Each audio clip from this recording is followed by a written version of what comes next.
क्या आपने कभी ध्यान दिया है कि लगभग प्रत्येक व्यवसाय के लोग, हर प्रकार की नौकरियों में काम करने वाले मजदूर एक दूसरे से बात करने के अपने ही तरीकों को ढूंढ लेते हैं।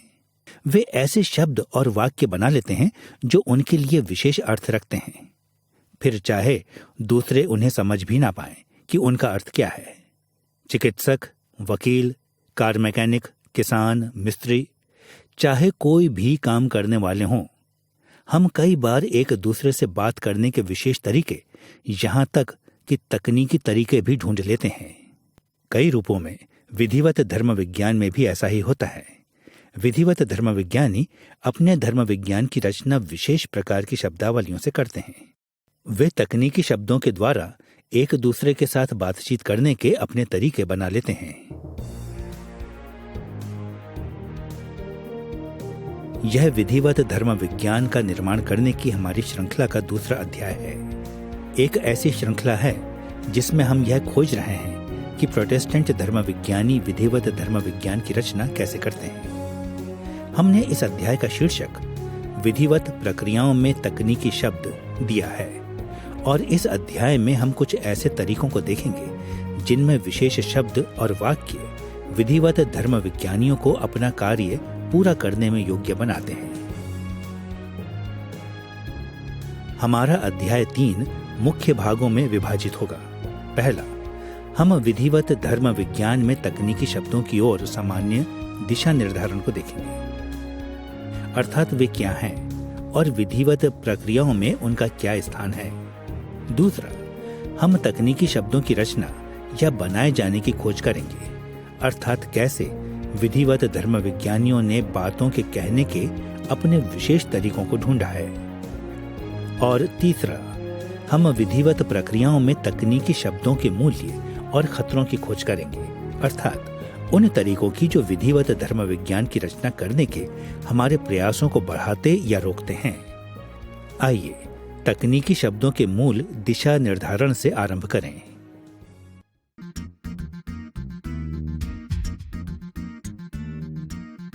इस विषय के व्यापक दृष्टिकोण के लिए हम 4 विषयों को देखेंगे। पहला, हम यह परिभाषित करेंगे कि तकनीकी शब्दों से हमारा क्या तात्पर्य है। दूसरा, हम तकनीकी शब्दों और धर्म वैज्ञानिक अवधारणाओं के बीच के संबंध को स्पष्ट करेंगे। तीसरा, हम विधिवत प्रक्रियाओं में तकनीकी शब्दावलियों के प्रयोग की आवश्यकता पर ध्यान केंद्रित करेंगे। और चौथा, हम विधिवत धर्म विज्ञान के निर्माण की प्रक्रिया में तकनीकी शब्दों के स्थान का वर्णन करेंगे। जब हम पहले विधिवत धर्म विज्ञान का अध्ययन करना आरंभ करते हैं तो जल्द ही यह स्पष्ट हो जाता है कि हमें विधिवत धर्म विज्ञानियों की भाषा सीखना आवश्यक है। विधिवत धर्म विज्ञानी अक्सर ऐसे शब्दों और वाक्यांशों का प्रयोग करते हैं जिनका हम सामान्यतः प्रयोग नहीं करते, और यहाँ तक कि जब वे रोजमर्रा के जीवन के शब्दों का प्रयोग करते हैं तो भी वे उनका प्रयोग अक्सर असामान्य रूपों में करते हैं। बातों को कहने के इन विशेष तरीकों को ही अक्सर धर्म विज्ञान संबंधी तकनीकी शब्द कहा जाता है। हमारे उद्देश्यों के लिए हम धर्म विज्ञान संबंधी तकनीकी शब्दों की परिभाषा धर्म विज्ञान में विशेष अर्थ रखने वाले शब्दों और वाक्यांशों के रूप में दे सकते हैं। कई बार विधिवत धर्म विज्ञानी तकनीकी शब्दों का प्रयोग किसी एक बात का दूसरी बात से अंतर स्पष्ट करने के लिए करते हैं। उदाहरण के लिए वाक्यांश परमेश्वर विज्ञान परमेश्वर या उसके बारे में अध्ययन को दर्शाता है। यह परमेश्वर के स्वास्तित्व, उसकी सर्वश्रेष्ठता आदि पर ध्यान केंद्रित करता है। इसके विपरीत शब्द धर्म विज्ञान अपने आप में परमेश्वर के विषय में किसी भी अध्ययन की सामान्य श्रेणी को दर्शाता है, जैसे कि मनुष्य जाति, पाप और उद्धार की धर्म शिक्षा।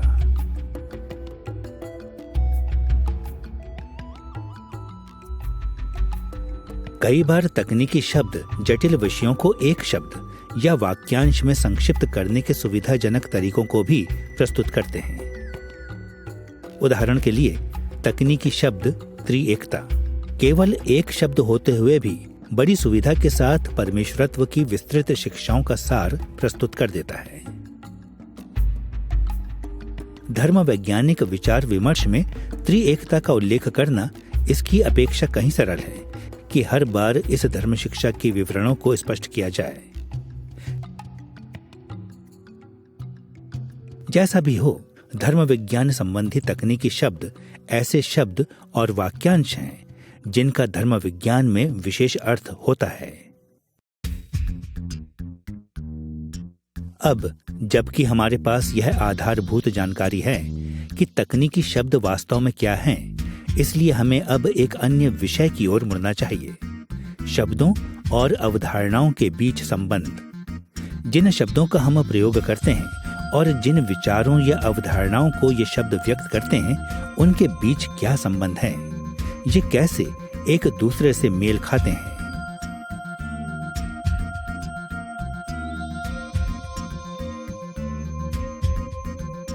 हम इस विषय को दो कोणों से देखेंगे।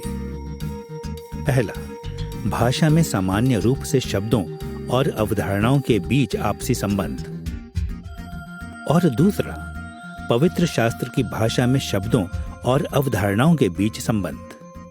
आइए पहले हम उन तरीकों को देखें जिनमें सामान्य रूप से शब्द और अवधारणाएं एक दूसरे से संबंध रखते हैं।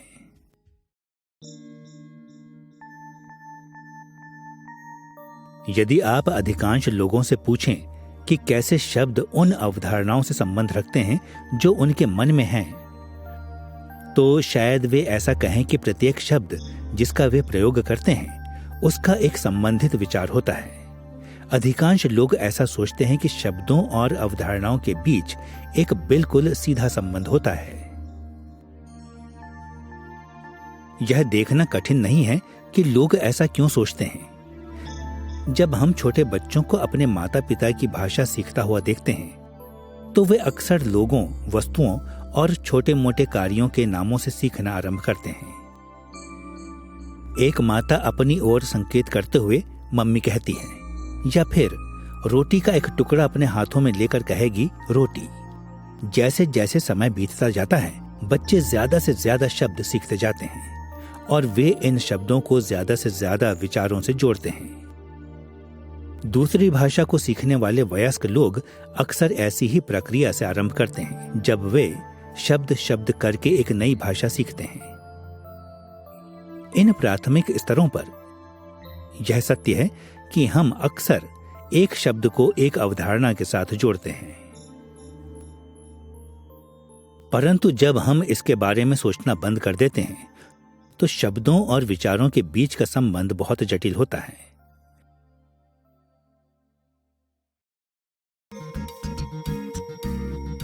हम इन कुछ जटिलताओं का सार दो सरल कथनों में प्रस्तुत कर सकते हैं। एक ओर, बहुत से शब्द एक अवधारणा को दिखा सकते हैं, और दूसरी ओर, एक शब्द कई अवधारणाओं को दिखा सकता है। आइए इस विषय के दोनों पहलुओं को देखें। हम इस तथ्य के साथ आरंभ करेंगे कि बहुत से शब्द एक अवधारणा को दर्शा सकते हैं। यह देखना वास्तव में कठिन नहीं है कि हम अक्सर कई शब्दों का प्रयोग एक विचार को व्यक्त करने के लिए करते हैं।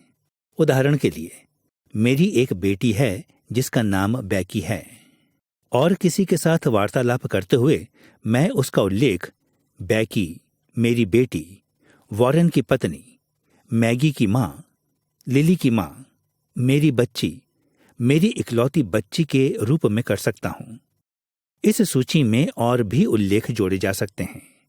प्रत्येक विषय में शब्दों के थोड़े से भिन्न अर्थ हैं, परंतु वे सब मेरे जीवन में एक विशेष व्यक्ति की वही जटिल अवधारणा को दर्शाते हैं। सामान्य भाषा में इस तरह की बातें बार बार होती हैं। उन सारे तरीकों के बारे में सोचें जिनमें आप समुद्र का उल्लेख कर सकते हैं। उन शब्दों पर ध्यान दें जिनका प्रयोग आप किसी देश को दिखाने के लिए कर सकते हैं। संसार की प्रत्येक भाषा में अक्सर ऐसा ही होता है कि अनेक शब्द समान अवधारणा को व्यक्त करते हैं। दूसरी ओर यह भी सच है कि एक शब्द कई अवधारणाओं को दर्शा सकता है। इसे देखने के लिए केवल अपनी भाषा के शब्दकोश को ही देख लीजिए। शब्दकोश में बहुत सी प्रविष्टियां दर्शाती हैं कि एक शब्द के कई अर्थ होते हैं, और ये अनेक परिभाषाएं दर्शाती हैं कि एक शब्द कई भिन्न अवधारणाओं को दर्शाता है।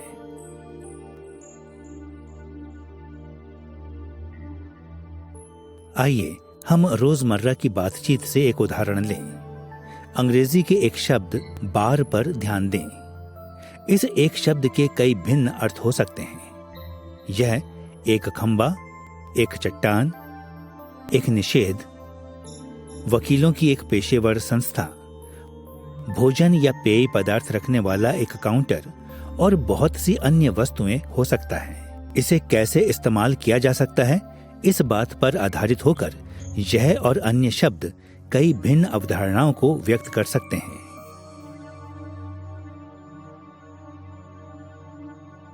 अतः भाषा के सामान्य प्रयोग में शब्दों और अवधारणाओं के बीच सदैव एक जैसा संबंध नहीं होता है। इसकी अपेक्षा कई शब्द एक ही अवधारणा को दर्शा सकते हैं और एक शब्द कई अवधारणाओं को दर्शा सकता है।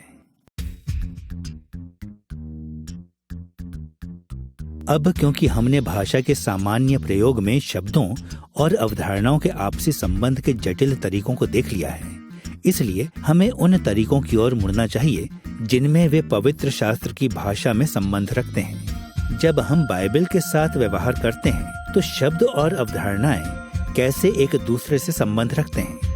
क्या परिस्थिति भिन्न है या क्या वह एक जैसी ही है?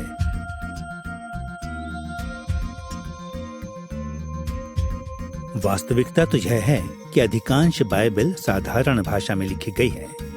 अतः जैसे अनेक शब्द सामान्य भाषा में एक समान अवधारणा को दर्शा सकते हैं, वैसे ही अनेक शब्द बाइबल आधारित भाषा में भी एक ही अवधारणा को दर्शा सकते हैं। और जिस प्रकार साधारण भाषा में एक शब्द कई अवधारणाओं को दर्शा सकता है, उसी प्रकार एक शब्द बाइबल में भी कई अवधारणाओं को दर्शा सकता है।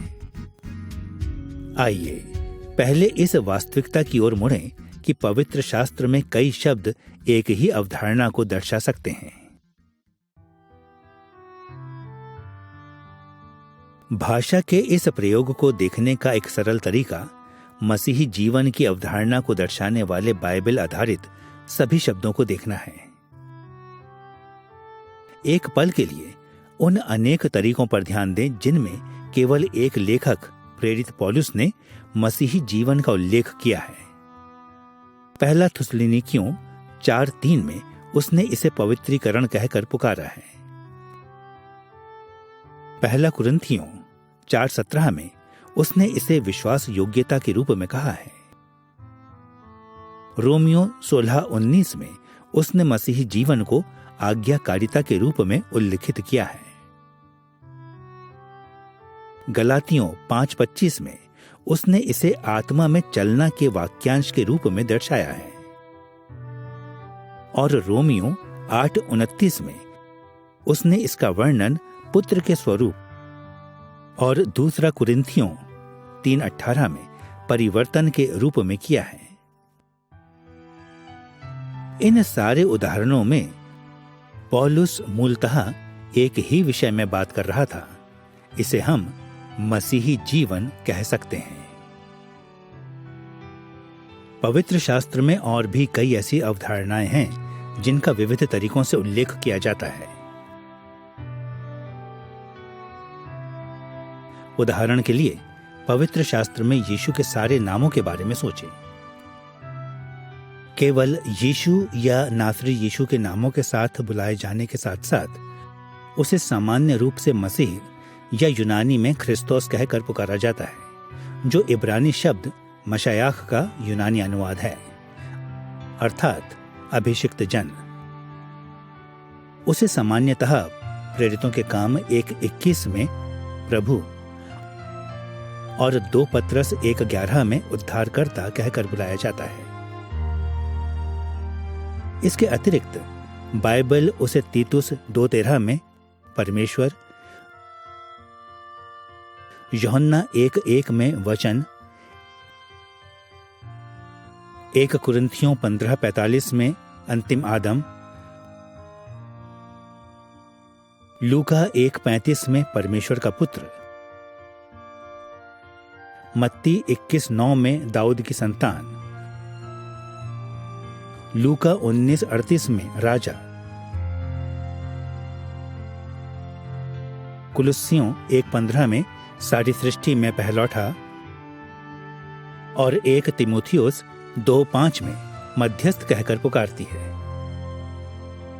निसंदेह इन सभी शब्दों के अर्थ भिन्न भिन्न हैं, परंतु ये शब्दों के ऐसे समूह के रूप में रहते हैं जो एक ही व्यक्तित्व अर्थात हमारे प्रभु और उद्धारकर्ता यीशु मसीह त्रिएकता के दूसरे व्यक्तित्व की ओर संकेत करते हैं।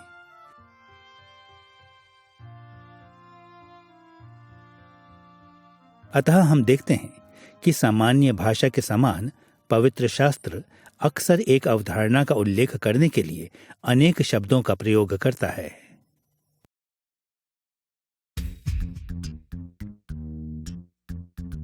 दूसरी ओर पवित्र शास्त्र एक ही शब्द का प्रयोग कई अवधारणाओं को दर्शाने के लिए भी करता है।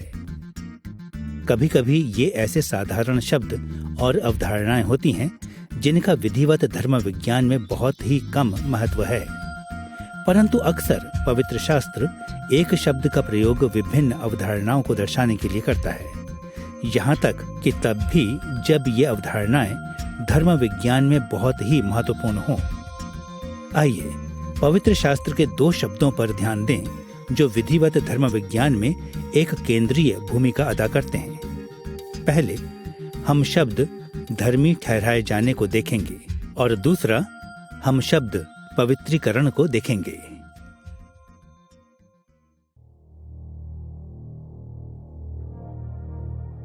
आइए उन शब्दों के समूह की ओर मुड़ते हुए आरंभ करें जो नए नियम की यूनानी क्रिया जिकाइयो से संबंधित हैं। ऐसे शब्द जिनका अनुवाद हम अक्सर धर्मी ठहराना, धर्मी और धर्मी ठहराए जाने के रूप में करते हैं।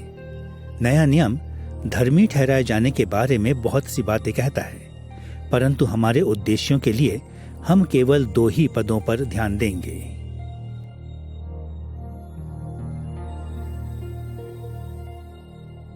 पहला, रोमियो 3:28 में पौलुस ने इन शब्दों को लिखा है।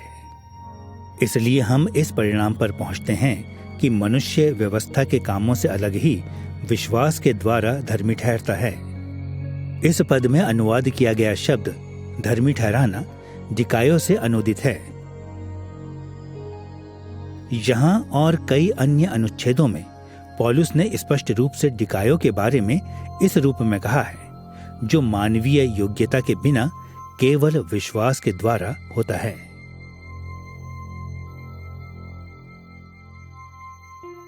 इस भाव में धर्मी ठहराना धर्मी होने की घोषणा है जो उस समय होती है जब मसीही मसीह को ग्रहण करते हैं और मसीह की धार्मिकता उनमें जोड़ दी जाती है। शब्द डिकायो का दूसरा उपयोग याकूब 2:24 में प्रकट होता है। वहां हम ऐसा पढ़ते हैं, इस प्रकार तुमने देख लिया है कि मनुष्य केवल विश्वास से ही नहीं वरन कर्मों से भी धर्मी ठहरता है। यहाँ याकूब में जिकायो, जिसका अनुवाद धर्मी ठहराए जाने के रूप में किया गया है, शब्द का इस्तेमाल पौलुस के रोमियो 3:28 के प्रयोग से बिल्कुल भिन्न रूप में है। पौलुस ने कहा है कि धर्मी ठहराया जाना व्यवस्था के कामों के बिना विश्वास के द्वारा होता है, परंतु याकूब ने कहा कि धर्मी ठहराया जाना केवल विश्वास से ही नहीं वरन कर्मों से होता है। रुचिकर बात यह है कि याकूब और पौलुस दोनों ने अपनी बात को प्रमाणित करने के लिए अब्राहम का उदाहरण लिया। जब हम रोमियो 4:1-5 में पौलुस के अब्राहम के विचार विमर्श को देखते हैं तो यह स्पष्ट हो जाता है कि उसने उत्पत्ति 15 की घटनाओं का उल्लेख किया जब अब्राहम ने परमेश्वर में विश्वास किया था। और उसका यह विश्वास उसके लिए धार्मिकता गिना गया था। यह अब्राहम का आरंभिक रूप से धर्मी ठहराया जाना था, जब परमेश्वर ने उसे सबसे पहले केवल विश्वास के द्वारा धर्मी ठहराने की घोषणा की थी। परंतु याकूब ने उत्पत्ति 22 की घटनाओं का उल्लेख किया, जो उत्पत्ति 15 की घटनाओं के लगभग 30 वर्षों के पश्चात घटित हुई। उत्पत्ति 22 में परमेश्वर ने अब्राहम को परखा ताकि वह उसे मोरिया पहाड़ पर उसके पुत्र इसहाक को बलिदान चढ़ाने की आज्ञा देने के द्वारा उसके विश्वास को प्रमाणित करे। याकूब 2:23 कहता है कि इस तरह से अब्राहम का पहले का विश्वास पूर्ण हो गया। इस विषय में याकूब अब्राहम के धर्मी ठहराए जाने की आरंभिक घोषणा के बारे में नहीं, बल्कि उसकी धार्मिकता के प्रमाण या सबूत के बारे में बात कर रहा था। अतः यह स्पष्ट है कि नए नियम के लेखकों ने यूनानी शब्द डिकायो को कम से कम 2 भिन्न अर्थों में इस्तेमाल किया था।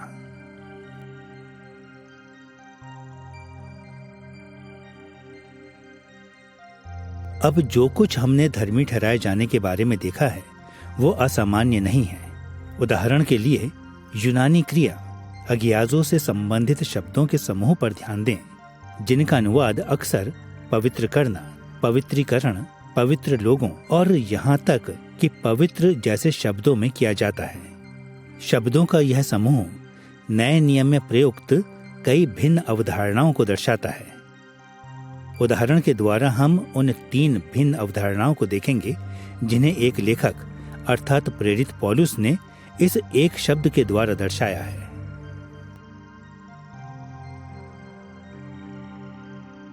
पहली, पहला कुरिन्थियों 6:11 में हम इन शब्दों को पढ़ते हैं, तुम प्रभु यीशु मसीह के नाम से और हमारे परमेश्वर के आत्मा से धोए गए और पवित्र हुए और धर्मी ठहरे। इस अनुच्छेद में पौलुस ने शब्द पवित्र करना या हगियाजो का प्रयोग कुछ ऐसी बात को दर्शाने के लिए किया जो परमेश्वर तब करता है जब कोई मसीही को ग्रहण करता है, जिसके द्वारा वह व्यक्ति परमेश्वर के सम्मुख ग्रहण योग्य बन जाता है और पाप से दूर हो जाता है। कभी कभी इसे निर्णायक पवित्रता भी कहा जाता है। हम कह सकते हैं कि तात्कालिक संदर्भ में जिन अन्य शब्दों का वह प्रयोग करता है उनके द्वारा उसका यही अर्थ था।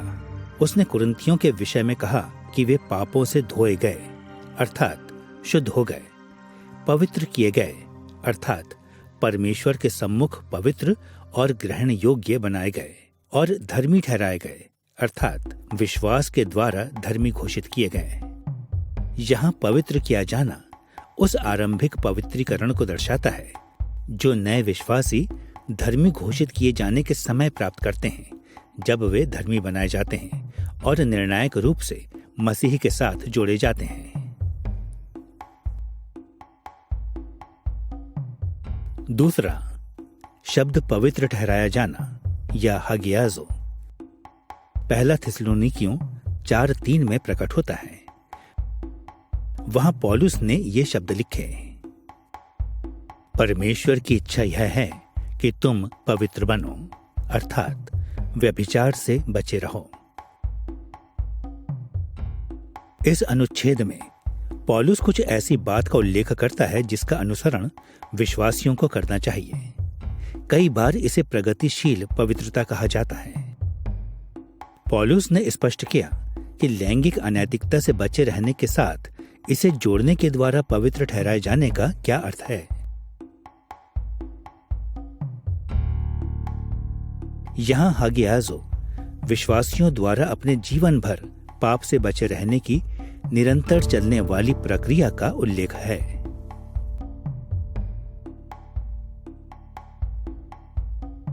तीसरे अनुच्छेद में पौलुस ने शब्द हागियाजो का प्रयोग एक और ही रूप में किया।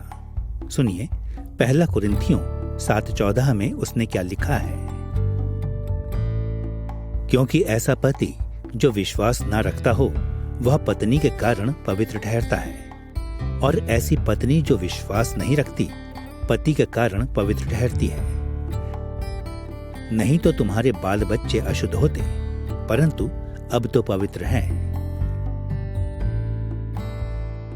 इस अनुच्छेद में पौलुस ने हागियाजों के साथ संबंधित शब्दों के समूह का 3 बार प्रयोग किया जब उसने ऐसे परिवारों का वर्णन किया जिनमें विश्वासी और अविश्वासी जीवन साथी थे। पहला, उसने कहा कि अविश्वासी पति अपनी विश्वासी पत्नी के कारण पवित्र हागियाजो ठहराया जाता है। दूसरा, उसने कहा कि अविश्वासी पत्नी के लिए भी यही बात लागू होती है। और तीसरा, उसने इस शब्द के विशेषण का प्रयोग करके कुरिन्थियों को यह स्मरण दिलाया कि ऐसे परिवारों के बच्चे पवित्र होते हैं या पवित्र ठहराए जाते हैं। अब पौलुस का यह अर्थ नहीं था कि परमेश्वर इन विश्वासियों को अपने निमित्त ग्रहण योग्य होने के लिए पाप से अलग करता है। ना ही उसका यह अर्थ था कि विश्वासियों की संतान का उद्धार अपने आप हो जाता है। पौलुस के अन्य लेखनों से यह स्पष्ट है कि उद्धार के लिए उद्धारदायक विश्वास आवश्यक है। बल्कि पौलुस ने तो यहाँ उसका उल्लेख किया जिसे हम बिना उद्धार के पवित्रता कह सकते हैं। एक ऐसी अवधारणा कि एक ऐसे परिवार में पाए जाने वाले अविश्वासी या बच्चे जिसमें कम से कम माता पिता में से एक सच्चा विश्वासी हो, इस भाव में पवित्र ठहरते हैं कि उस विश्वासी की उपस्थिति के कारण उन्हें बाकी संसार से अलग किया गया है। अतः हम देखते हैं कि पौलुस ने बाइबल आधारित शब्द हागियाजो का प्रयोग सच्चे विश्वासियों के आरंभिक अनुभव को, पवित्रता के निरंतर अनुसरण को और उद्धारदायक विश्वास न होने के बावजूद भी कुछ अविश्वासियों के अलग होने को दर्शाने के लिए किया है।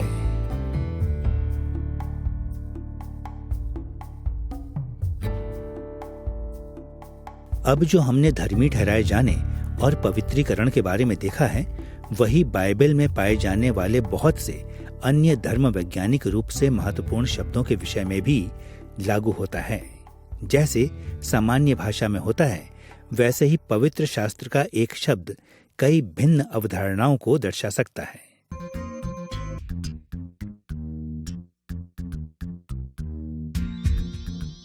पवित्र शास्त्र में पाए जाने वाले शब्दों और अवधारणाओं के ये जटिल संबंध हमारे तीसरे विषय की ओर अगुवाई करते हैं, विधिवत धर्म विज्ञान में तकनीकी शब्दों और वाक्यांशों की आवश्यकता। जब विद्यार्थी का पहली बार विधिवत धर्म विज्ञान से सामना होता है, तो वे उन तकनीकी शब्दों की उस लंबी सूची से घबरा जाते हैं जिन्हें उनको सीखना होता है। मैं आपको बता सकता हूं कि बहुत बार मुझसे यह पूछा गया है, हमें इन सब बातों को कहने के लिए इन सब विशेष तरीकों को सीखना क्यों आवश्यक है? हम इन बातों को उसी तरह से क्यों नहीं कह सकते जैसे बाइबल उन्हें कहती है? सच कहें तो एक स्तर पर तकनीकी शब्दों की आवश्यकता नहीं होती। इनके बिना भी धर्म विज्ञान का अध्ययन करना, सीखना और सिखाना संभव है। परंतु दूसरे स्तर पर तकनीकी शब्द धर्म विज्ञान की ऐसी स्पष्ट पद्धति की रचना करने के लिए आवश्यक है जो सारे पवित्र शास्त्र को अपने में संभाले, क्योंकि बाइबल आधारित शब्दों और अवधारणाओं के बीच संबंध इतने अधिक हैं कि विधिवत धर्म विज्ञानियों ने विशेष तरह की शब्दावली को विकसित किया है जो कई बार कृत्रिम प्रतीत होती है, परंतु वह वार्तालाप को काफी स्पष्ट बना देती है। समीकरण के दोनों पक्षों की स्पष्टता के लिए इस आवश्यकता को देखना सहायक होगा। सबसे पहले हम उस असमंजस को देखेंगे जब कई शब्द एक ही अवधारणा को दर्शाते हैं, और दूसरा हम इस असमंजस के उन प्रकारों को देखेंगे जो तब उत्पन्न होते हैं जब एक शब्द बाइबल की कई अवधारणाओं को दर्शाता है। आइए सबसे पहले हम तकनीकी शब्दों की आवश्यकता को देखें जब बाइबल के बहुत से शब्द एक अवधारणा को दर्शाते हैं।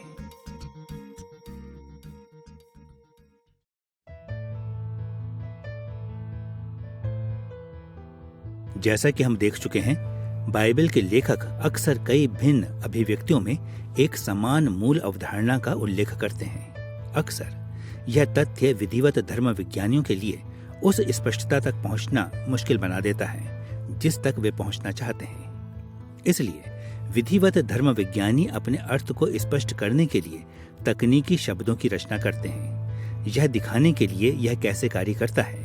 आइए हम उस तरीके को खोजें जिसमें बाइबल कलीसिया की अवधारणा के बारे में बात करती है।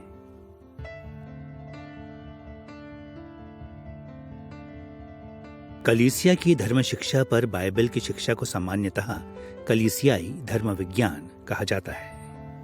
यह तकनीकी शब्द एक्लीसिया से आता है, जो कलीसिया के लिए नए नियम का यूनानी शब्द है। धर्म विज्ञानियों के एक ऐसे समूह की कल्पना कीजिए जो एक धर्म विज्ञानी समाज को उनके पसंद के एक विषय पर संबोधित करने आया हो। एक धर्म विज्ञानी शायद इस तरह से आरंभ करे, आज मैं परमेश्वर के इस्राएल की धर्म शिक्षा पर विचार करूंगा। कोई दूसरा धर्म विज्ञानी ऐसे कह सकता है कि मैं परमेश्वर के मंदिर की धर्म शिक्षा पर विचार करूंगा। और शायद कोई और ये कहे, मैं मसीह की देह पर विचार विमर्श करूंगा। निसंदेह यह कभी स्पष्ट नहीं होगा कि ये धर्म विज्ञानी किस विषय में बात करना चाहते हैं। आखिरकार पवित्र शास्त्र में ऐसे वाक्यांश इस्राएल का परमेश्वर, परमेश्वर का मंदिर, मसीह की देह, कलीसिया के अतिरिक्त कई अन्य बातों को भी दर्शा सकते हैं।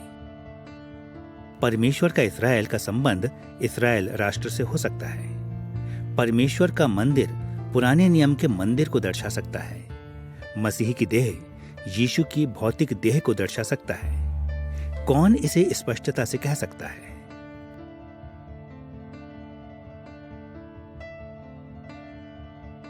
अब इन सारे रूपों में कलीसिया के बारे में बात करने में कुछ भी गलत नहीं होगा। नया नियम कलीसिया की एक अवधारणा का उल्लेख इन और अन्य कई रूपों में करता है। फिर भी यह कल्पना करना कठिन नहीं है कि किस प्रकार का असमंजस ये कथन उत्पन्न कर सकते हैं। हम इस बात से आश्वस्त नहीं हो सकते कि इन धर्म विज्ञानियों ने समान विषयों पर या भिन्न विषयों पर बात करने की योजना बनाई है। इस असमंजस से बचने के लिए विधिवत धर्म विज्ञानी कलीसिया पर आधारित बाइबल की शिक्षाओं के विचार विमर्श के लिए अपने तकनीकी शब्द के रूप में कलीसियाई धर्म विज्ञान को स्वीकार करते हैं।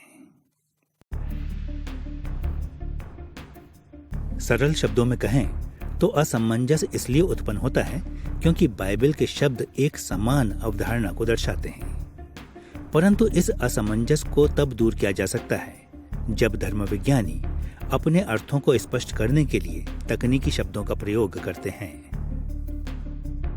विधिवत धर्म विज्ञानी उस असमंजस से बचने के लिए तकनीकी शब्दों की रचना करते हैं जो इस वास्तविकता के द्वारा उत्पन्न होता है जिनमें एक एकल शब्द या वाक्यांश पवित्र शास्त्र में कई भिन्न बातों का अर्थ दे सकता है। इसलिए स्पष्ट वार्तालाप हेतु विधिवत धर्म विज्ञानी तकनीकी शब्दों के लिए बहुत ही विशेष और अक्सर कृत्रिम रूप से संकीर्ण परिभाषाएं विकसित करते हैं। उदाहरण के लिए उन तरीकों को देखें जिनमें हम विधिवत धर्म विज्ञान में धर्मी ठहराए जाने और पवित्रीकरण जैसे शब्दों का प्रयोग करते हैं। धर्म सुधार आंदोलन के समय प्रोटेस्टेंटवादियों ने रोमन कैथोलिक धर्म विज्ञान के विपरीत ऑर्डो सैल्यूटिस, वह क्रम जिसमें उद्धार को लोगों पर लागू किया जाता है, का वर्णन करने के तरीके को विकसित किया। प्रोटेस्टेंट तकनीकी शब्दावली में धर्मी ठहराया जाना धार्मिकता की आरंभिक घोषणा है। जब परमेश्वर एक व्यक्ति में मसीह की धार्मिकता को जोड़ता है, धर्मी ठहराया जाना परमेश्वर प्रदत्त है, अर्थात यह परमेश्वर का कार्य है और मनुष्य इसमें पूरी तरह से निष्क्रिय है। परंतु प्रोटेस्टेंटवादी ऑर्डो सैल्यूटिस में पवित्रीकरण को उस पवित्रता का अनुसरण करने की निरंतर प्रक्रिया के रूप में परिभाषित किया जाता है जो धर्मी ठहराए जाने के बाद मिलती है। इस भाव में पवित्रीकरण केवल परमेश्वर प्रदत्त नहीं है, बल्कि सहक्रियाशील है, जिसमें न केवल परमेश्वर बल्कि मनुष्य की इच्छा भी सम्मिलित होती है। प्रोटेस्टेंटवादी धर्म विज्ञान में ये विशिष्टताएं बहुत महत्वपूर्ण हैं। परंतु उन धर्म विज्ञानियों द्वारा पवित्रीकरण की धर्म शिक्षा को स्पष्ट करने की कल्पना करें, जो धर्मी ठहराए जाने और पवित्रीकरण जैसे शब्दों का उन सभी तरीकों में प्रयोग करते हैं जो नए नियम में प्रकट होते हैं।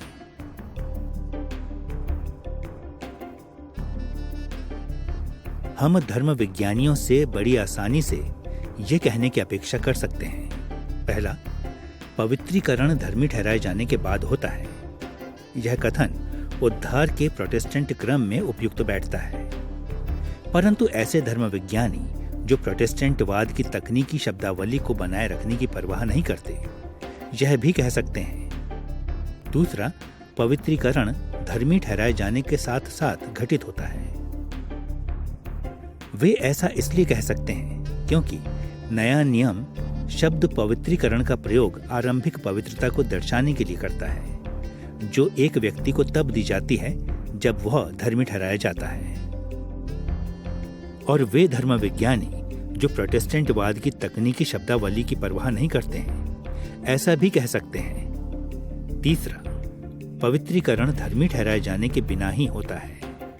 वे ऐसा इसलिए कह सकते हैं क्योंकि नया नियम बच्चों और विश्वासियों के अविश्वासी जीवन साथियों के पवित्रीकरण के बारे में बात करता है। ये सारे कथन इस भाव में बाइबल पर आधारित हैं कि वे शब्दों का वैसे प्रयोग करते हैं जैसे बाइबल उनका प्रयोग करती है। परंतु यह देखना कठिन नहीं है कि कैसे ये कथन असमंजसपूर्ण हो सकते हैं। यदि हम एक ऐसे धर्म विज्ञानी को एक के बाद एक बिना स्पष्ट व्याख्या के ये सभी कथन कहते हुए सुने, तो स्वाभाविक रूप से प्रश्न उठेंगे, कौन सा कथन सत्य है? पहली दृष्टि में हम शायद यह कहेंगे कि ये सारे कथन परस्पर विरोधाभासी हैं। इस अध्याय में बाद में हम और अधिक विस्तार से देखेंगे कि विधिवत धर्म विज्ञानी कैसे इस तरह की समस्या का समाधान करते हैं। इस समय हमारे लिए यह कहना ही पर्याप्त होगा कि विधिवत धर्म विज्ञानी इस तरह के असमंजस को विशेष या तकनीकी शब्दों का विकास करने के द्वारा दूर करने का प्रयास करते हैं। जब वे पवित्रीकरण या धर्मी ठहराए जाने जैसे विषयों पर चर्चा करते हैं, वे इन शब्दों को सीमित रूपों में परिभाषित करते हैं, जो उनके बनाए निरूपण को सीमित करते हैं। अब क्योंकि हमने विधिवत प्रक्रियाओं में तकनीकी शब्दों की आवश्यकता को देख लिया है, इसलिए हमें अपना ध्यान उस स्थान की ओर लगाना चाहिए जो तकनीकी शब्द विधिवत धर्म विज्ञान में रखते हैं। संक्षेप में कहें तो तकनीकी शब्द विधिवत धर्म विज्ञान के मूल खंडों की रचना करते हैं। पहले के एक अध्याय में हमने देखा था कि प्रोटेस्टेंटवादी विधिवत धर्म विज्ञान मध्यकालीन विद्वतावाद की पद्धतियों का अनुसरण करता है, जो कि विशाल रूप में अरस्तुवादी तर्क से प्रभावित था। इस संबंध में विधिवत धर्म विज्ञान 4 मुख्य चरणों में आगे बढ़ता है। पहला, यह शब्दों के लिए संक्षिप्त परिभाषाओं को विकसित करता है। दूसरा, यह इन शब्दों का प्रयोग कथनों की रचना करने के लिए करता है।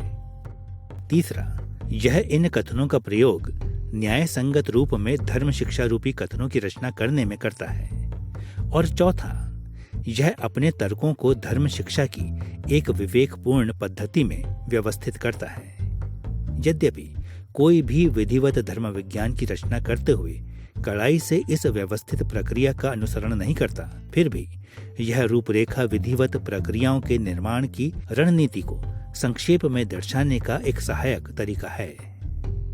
हमने जो कहा उसे स्पष्ट करने के लिए आइए एक उदाहरण को देखें। कल्पना कीजिए कि कुछ विधिवत धर्म विज्ञानी मसीह की मृत्यु के विषय पर चर्चा करना चाहते हैं। सबसे पहले वे पारंपरिक मसीही शब्दों से अपने शब्दों की रचना करेंगे। इस विषय में हो सकता है कि कई विशेष अभिव्यक्तियां मुख्य स्थान ले लें, जैसे कि उद्धार विज्ञान या उद्धार की शिक्षा। हिस्टोरिया सैल्यूटिस, इतिहास में परमेश्वर द्वारा उद्धार का पूर्ण किया जाना। प्रतिस्थापित प्रायश्चित, यह विचार कि मसीह किसी के स्थान पर मरा जिस पर परमेश्वर ने अपने क्रोध को उंडेल दिया था। और ऑर्डो सैल्यूटिस, वह क्रम जिसमें उद्धार एक व्यक्ति के जीवन में आता है।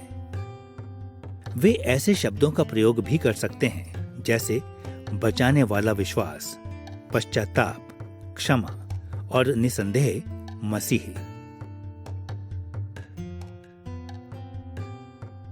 दूसरा, किसी न किसी तरीके से विधिवत धर्मविज्ञानी इन शब्दों को विशेष रूप से उन कथनों में शामिल करेंगे जो ऐसे तत्वों को व्यक्त करते हैं जिनमें पवित्र शास्त्र मसीह की मृत्यु के विषय में शिक्षा देता है। उदाहरण के लिए, वे ऐसी बातों को कह या सोच सकते हैं। उद्धार दो महत्वपूर्ण उपविषयों में विभाजित होता है, ऑर्डो सैल्यूटिस और हिस्टोरिया सैल्यूटिस। मसीह की मृत्यु विश्वासियों के बदले में एक प्रतिस्थापित प्रायश्चित थी। मसीह का प्रतिस्थापित प्रायश्चित ही एक व्यक्ति की क्षमा और उसके अनंत जीवन की एकमात्र आशा है। बचाने वाला विश्वास और पश्चाताप ऑर्डो सैल्यूटिस के आवश्यक पहलू हैं। ये और कई अन्य कथन मसीह की मृत्यु के धर्म विज्ञानी विचार विमर्श के लिए प्रासंगिक तथ्यों को व्यक्त करेंगे।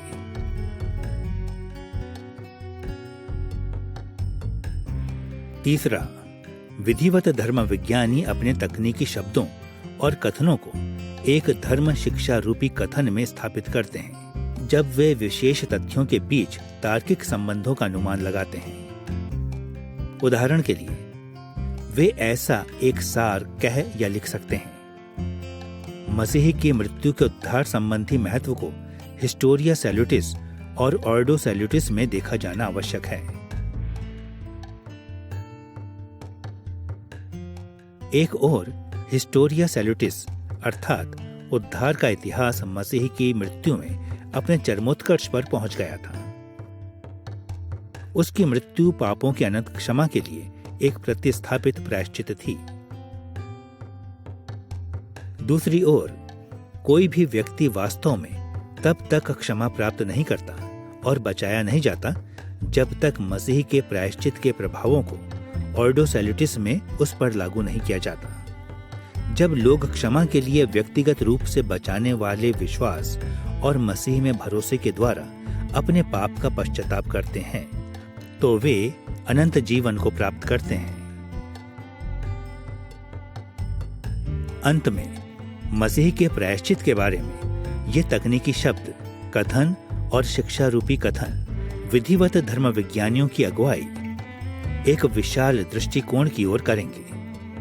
वे मसीह की मृत्यु के प्रतिस्थापित प्रायश्चित पर अपने विचार विमर्श को विधिवत धर्म विज्ञान की विशाल पद्धति से जोड़ेंगे और इस प्रकार इस तरह के प्रश्नों के उत्तर देने का प्रयास करेंगे।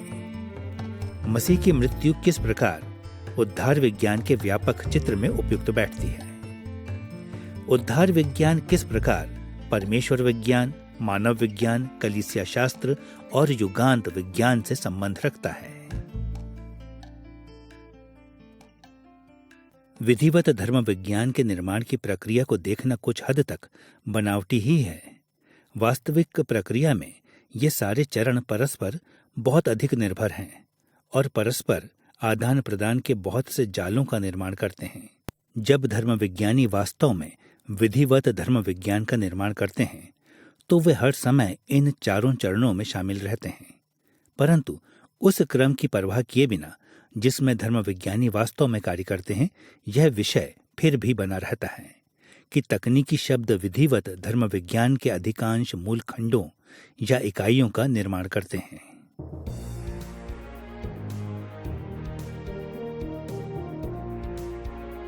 अब क्योंकि हमने धर्म विज्ञान में तकनीकी शब्दों के सामान्य दिशा निर्धारण को स्थापित कर लिया है, इसलिए हमें इस अध्याय के दूसरे मुख्य विषय की ओर मुड़ना चाहिए, तकनीकी शब्दों का निर्माण। कैसे विधिवत धर्म विज्ञानी उन विशेष अभिव्यक्तियों की रचना करते हैं जिनका वे प्रयोग करते हैं। मुझे अभी भी याद है जब सेमिनरी का एक हताश विद्यार्थी कक्षा के बाद मेरे पास आया। उसने मुझे देखा और कहा, मैं बहुत वर्षों से मसीही हूं, परंतु आप जिन शब्दों का प्रयोग करते हैं उनमें से आधे भी मेरी समझ में नहीं आते। आपको ये सारे अपरिचित शब्द कहां से मिलते हैं? मैंने उसे देखा और उससे कहा, जिन अधिकांश शब्दों का मैं प्रयोग करता हूं वे मेरे अपने नहीं हैं। मैंने इन्हें विधिवत धर्म विज्ञानियों से प्राप्त किया है। और तब उसने मुझे फिर से देखा और कहा, ठीक है, तो मुझे बताइए कि उन्हें ये शब्द कहां से मिले। यह स्पष्ट था कि तकनीकी शब्दावली जिनका प्रयोग हम सेमिनरी में करते हैं इस व्यक्ति की समझ से परे थे, और उसने मुझसे एक बहुत अच्छा प्रश्न पूछा था। विधिवत धर्म विज्ञान में ये सारे विशेष शब्द कहां से आए हैं?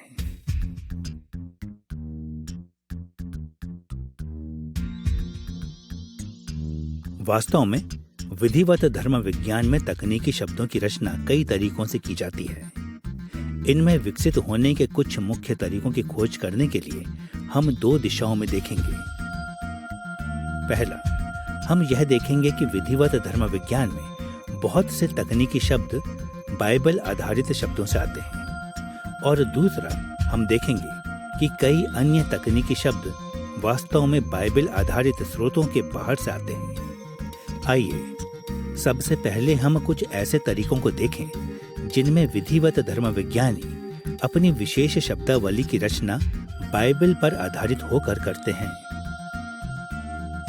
अधिकांश मसीही बहुत राहत अनुभव करते हैं जब धर्म विज्ञानी अपने धर्म विज्ञान में बाइबल आधारित अभिव्यक्तियों का प्रयोग करते हैं। हम चाहते हैं कि हमारा विधिवत धर्म विज्ञान पवित्र शास्त्र की शिक्षाओं के प्रति सच्चा हो। अतः तब बहुत राहत अनुभव होती है जब धर्म विज्ञानी बाइबल जैसा ही बोलते प्रतीत होते हैं। फिर भी हमें यह महसूस करना चाहिए कि तकनीकी शब्दावली के रूप में बाइबल आधारित शब्दावली का प्रयोग धर्म विज्ञान में करना उतना सरल नहीं है जितना यह प्रतीत होता है। विधिवत धर्म विज्ञानी वास्तव में कम से कम 3 रूपों में पवित्र शास्त्र से तकनीकी शब्दों की रचना करते हैं। पहला, बाइबल आधारित किसी शब्द पर बाइबल आधारित अन्य शब्दों से अधिक बल देने के द्वारा, जो कि एक ही जैसी अवधारणा को व्यक्त करते हैं। दूसरा, बाइबल आधारित शब्द के किसी अर्थ पर उसी बाइबल आधारित शब्द के अन्य अर्थों से अधिक बल देने के द्वारा। और तीसरा, बाइबल आधारित शब्दों के नए अर्थों की रचना करने के द्वारा, अर्थात ऐसे अर्थों की जो पवित्र शास्त्र में कभी प्रकट नहीं होते। इन तीनों दृष्टिकोणों का विस्तार से अध्ययन करना उपयोगी होगा। इसलिए आइए उन तरीकों के साथ आरंभ करें जिनमें विधिवत धर्म विज्ञानी बाइबल आधारित एक शब्द पर दूसरे शब्दों से अधिक बल देते हैं। जैसा कि हम देख चुके हैं, बाइबल लेखक अक्सर एक ही विचार को दर्शाने के लिए एक से अधिक अभिव्यक्तियों का प्रयोग करते हैं। अपने विचार विमर्श में स्पष्टता लाने के लिए विधिवत धर्म विज्ञानी निरंतर कई शब्दों में से एक शब्द को चुनते हैं जो तकनीकी शब्द के रूप में पवित्र शास्त्र की एक अवधारणा को दर्शाता है, और वे फिर इसी तकनीकी शब्द का पूरी तरह से प्रयोग करते हैं। हमारे अर्थ को स्पष्ट करने के लिए हम नए जीवन की धर्म शिक्षा को देखेंगे। विधिवत धर्म विज्ञान में नया जीवन एक ऐसा शब्द है जिसका प्रयोग परमेश्वर के उस कार्य के वर्णन के लिए किया जाता है जिसके द्वारा नया आत्मिक जीवन किसी व्यक्ति को दिया जाता है। यह पहले परिवर्तन या बदलाव को दर्शाता है जो एक व्यक्ति में तब होता है जब वह पाप और मृत्यु में से निकलकर मसीह में नए जीवन में प्रवेश करता है। पवित्र शास्त्र में बहुत से शब्द इस अवधारणा को दर्शाते हैं। शब्द नया जीवन यूनानी शब्द पालीगेनेसिया का अनुवाद है, जो नए नियम में केवल 2 ही बार पाया जाता है। एक बार मत्ती 19:28 में और एक बार तीतुस 3:5 में। और तीतुस 3:5 ही पवित्र शास्त्र में एकमात्र ऐसा स्थान है जहां नया जीवन का प्रयोग इस रूप में किया गया है जो मसीह में नए जीवन के आरंभ को दर्शाता है। परंतु इसी अवधारणा का वर्णन अन्य शब्दों में भी किया गया है। उदाहरण के लिए यूहन्ना 3:3 में हम यूनानी वाक्यांश गिनाओ एनोथेन पाते हैं जिसका अनुवाद नया जन्म या नए सिरे से जन्म लेने के रूप में किया गया है। और 1 पत्रस 1:3 में हम यूनानी शब्द अनागेनाओ को पाते हैं जिसका अनुवाद अक्सर नए जन्म के रूप में किया जाता है। याकूब 1:18 में शब्द एपोक्वेओ है जिसका अर्थ जन्म देना या बाहर लाना है। और इफिसियों 2:10 शब्द किटिजो का उपयोग करता है जिसका अर्थ रचना करना है। गलातियों 6:5 में भी नए जीवन की अवधारणा को शब्द काइने किटिसिस या नई सृष्टि से और इफिसियों 4:24 में काइनोस एंथ्रोपोस या नए मनुष्य से दर्शाया गया है।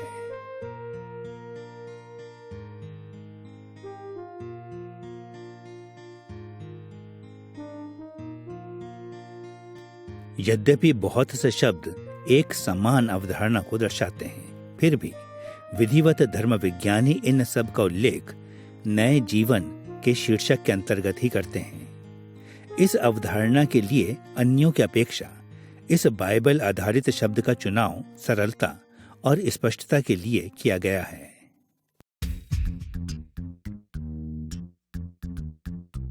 बाइबल आधारित एक शब्द पर दूसरे से अधिक बल देने के अतिरिक्त विधिवत धर्म विज्ञानी बाइबल आधारित शब्द के एक अर्थ पर उसके अन्य अर्थों से अधिक बल देने के द्वारा तकनीकी शब्दों की रचना करते हैं।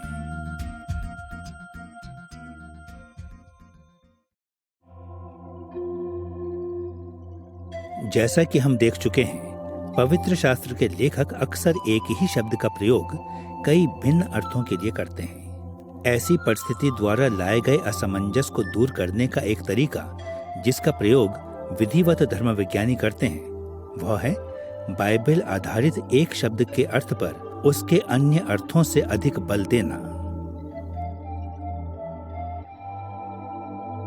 सभी विश्वसनीय विधिवत धर्म विज्ञानी यह जानते हैं कि शब्द डिकाइयो का अनुवाद अक्सर धर्मी ठहराना या धर्मी ठहराया जाना के रूप में किया जाता है और इसका प्रयोग नए नियम में भिन्न रूपों में किया जाता है जैसा कि हमने इस अध्याय में पहले देखा था।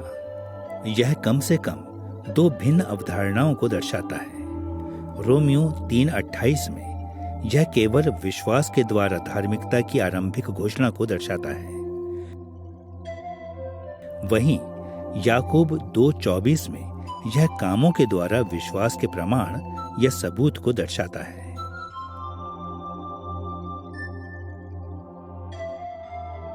कल्पना कीजिए कि क्या होगा यदि विधिवत धर्म विज्ञानी शब्द धर्मी ठहराए जाने का प्रयोग निरंतर रूप से दोनों ही तरीकों में करें।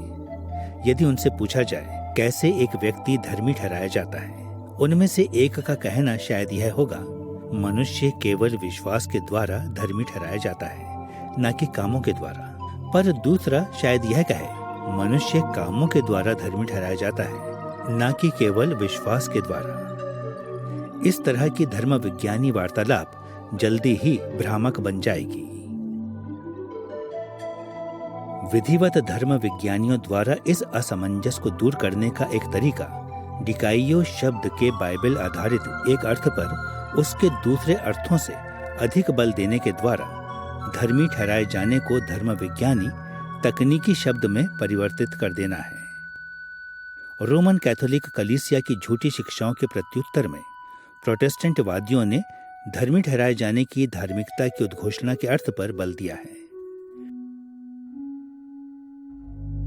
धर्मी ठहराया जाना कामों के बिना केवल अनुग्रह से विश्वास के द्वारा होता है। इसलिए जब पारंपरिक प्रोटेस्टेंट वादियों ने बिना किसी योग्यता के धर्मी ठहराए जाने के शब्द का प्रयोग किया तो उनके कहने का यही अर्थ था।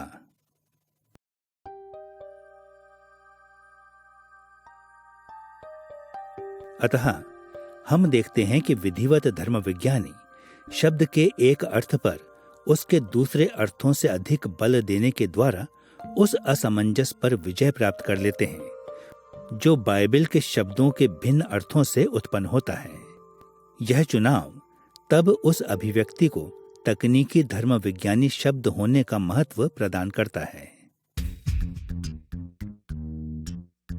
एक शब्द या एक अर्थ पर अधिक बल देने के अतिरिक्त विधिवत धर्म विज्ञानी बाइबल आधारित शब्दों के लिए नए अर्थों की रचना करने के द्वारा बाइबल आधारित भाषा से तकनीकी शब्दों की रचना भी करते हैं। दूसरे शब्दों में वे बाइबल आधारित शब्दों का प्रयोग ऐसे करते हैं जैसे बाइबल में कभी नहीं किए गए।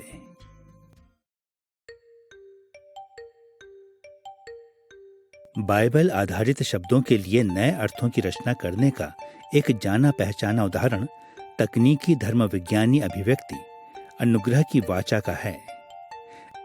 इस वाक्यांश का प्रयोग पारंपरिक प्रोटेस्टेंट धर्म विज्ञान में परमेश्वर के उसके लोगों के साथ संबंध को दर्शाने के लिए किया गया है, न केवल नए नियम में बल्कि संपूर्ण बाइबल के इतिहास में, अर्थात पाप में पतन होने के समय से लेकर मसीह के महिमा में पुनरागमन के समय तक। यह एक ऐसी विस्तृत अवधारणा है जिसमें पाप में पतन होने के बाद की सभी ईश्वरीय वाचाएं सम्मिलित हैं, जैसे परमेश्वर की नूह, अब्राहम, मूसा, दाऊद और मसीह के साथ बांधी गई वाचाएं। सुनिए किस प्रकार विश्वास का वेस्टमिंस्टर अंगीकरण अध्याय 7 के भाग 3 में अनुग्रह की वाचा का वर्णन करता है। मनुष्य ने अपने पतन के द्वारा स्वयं को कामों की वाचा के आधार पर जीवन के लिए अयोग्य ठहरा दिया, परंतु प्रभु उस दूसरी वाचा बांधने में प्रसन्न हुआ जिसे सामान्यतः अनुग्रह की वाचा कहा जाता है, जिसके द्वारा वह पापियों को यीशु मसीह के द्वारा मुफ्त में जीवन और उद्धार प्रदान करता है।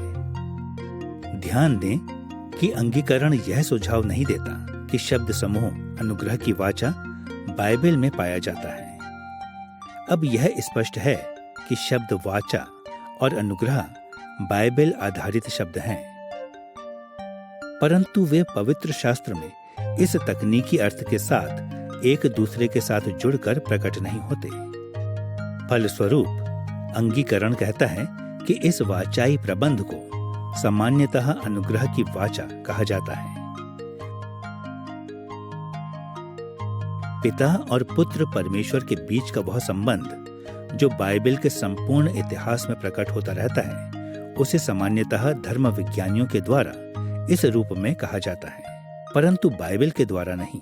विधिवत धर्म विज्ञानियों ने बाइबल आधारित अभिव्यक्ति का नए तरीकों में प्रयोग करने के द्वारा इस तकनीकी शब्द की रचना की है। यह निश्चित है कि इस शब्दावली अनुग्रह की वाचा के द्वारा व्यक्त अवधारणा बाइबल आधारित अवधारणा है। बाइबल में परमेश्वर के बचाने वाले संपूर्ण कार्य में एकता है और यह एकता अनुग्रहकारी और वाचाई है, परंतु पवित्र शास्त्र में इस व्यापक अवधारणा के लिए कोई एक शब्द नहीं है। इसलिए विधिवत धर्म विज्ञानियों ने इसकी अभिव्यक्ति के लिए इस तकनीकी शब्द की रचना की है। अतः हम देखते हैं कि धर्म विज्ञानी बाइबल आधारित भाषा का कम से कम 3 तरीकों से प्रयोग करते हुए तकनीकी शब्दों की रचना करते हैं। वे किसी एक अवधारणा के लिए किसी एक बाइबल आधारित शब्द पर दूसरों से अधिक बल देते हैं। वे बाइबल के किसी एक शब्द के अर्थ पर उसके दूसरे अर्थों से अधिक बल देते हैं और वे बाइबल आधारित शब्दों को नया अर्थ प्रदान करते हैं। इन माध्यमों के द्वारा विधिवत धर्म विज्ञानी मसीही विश्वास के उनके विचार विमर्श की स्पष्टता को सुनिश्चित करने का प्रयास करते हैं। अब जबकि हमने यह देख लिया है कि विधिवत धर्म विज्ञानी बाइबल आधारित भाषा का प्रयोग करते हुए किस प्रकार तकनीकी शब्दों की रचना करते हैं, इसलिए हमें विधिवत धर्म विज्ञान में विशेष शब्दावली की रचना के दूसरे मुख्य तरीके की ओर मुड़ना चाहिए। विधिवत धर्म विज्ञानी पवित्र शास्त्र से बाहर के स्रोतों से भी अपनी शब्दावली लेते हैं। हमें सदैव यह याद रखना चाहिए कि महान आदेश को पूरा करने के लिए मसीही धर्म विज्ञानियों को यह सीखना आवश्यक है कि विभिन्न संस्कृतियों में जहां परमेश्वर ने उन्हें रखा है वहां मसीही शिक्षाओं को कैसे सिखाया जाए। इसीलिए धर्माध्यक्षीय धर्म विज्ञानियों ने अक्सर स्वयं को नियो प्लेटोवादी शब्दावली में व्यक्त किया और इसीलिए विद्वतावादियों ने अक्सर स्वयं को अरस्तुवादी शब्दावली में व्यक्त किया। प्रोटेस्टेंटवादी विधिवत धर्म विज्ञानियों ने भी बाइबल से बाहर के शब्दों का प्रयोग करते हुए निरंतर मसीह की आज्ञा का अनुसरण किया। उन्होंने आरंभिक समयों की शब्दावली और अपनी समकालीन संस्कृतियों से लिए शब्दों का प्रयोग करते हुए ऐसा किया है। ऐसे बहुत से तरीके हैं जिनमें बाइबल से बाहर के शब्द विधिवत धर्म विज्ञान में प्रकट होते हैं, परंतु 3 मुख्य दृष्टिकोणों के विषय में सोचना हमारे लिए सहायक होगा। पहला, विधिवत धर्म विज्ञानी उस सामान्य शब्दावली को अपनाते हैं जो उनके लिए उपलब्ध होती है। दूसरा, विधिवत धर्म विज्ञानी बाइबल से बाहर के दर्शन शास्त्रीय और धार्मिक शब्दों को नए अर्थ प्रदान करते हैं। तीसरा, वे अक्सर बाइबल से बाहर की शब्दावली को बाइबल आधारित अभिव्यक्तियों के साथ जोड़ देते हैं। सबसे पहले इस पर ध्यान दें कि कैसे विधिवत धर्म विज्ञानी बातों को कहने के उन सामान्य तरीकों का प्रयोग करते हैं जो बाइबल से बाहर के हैं।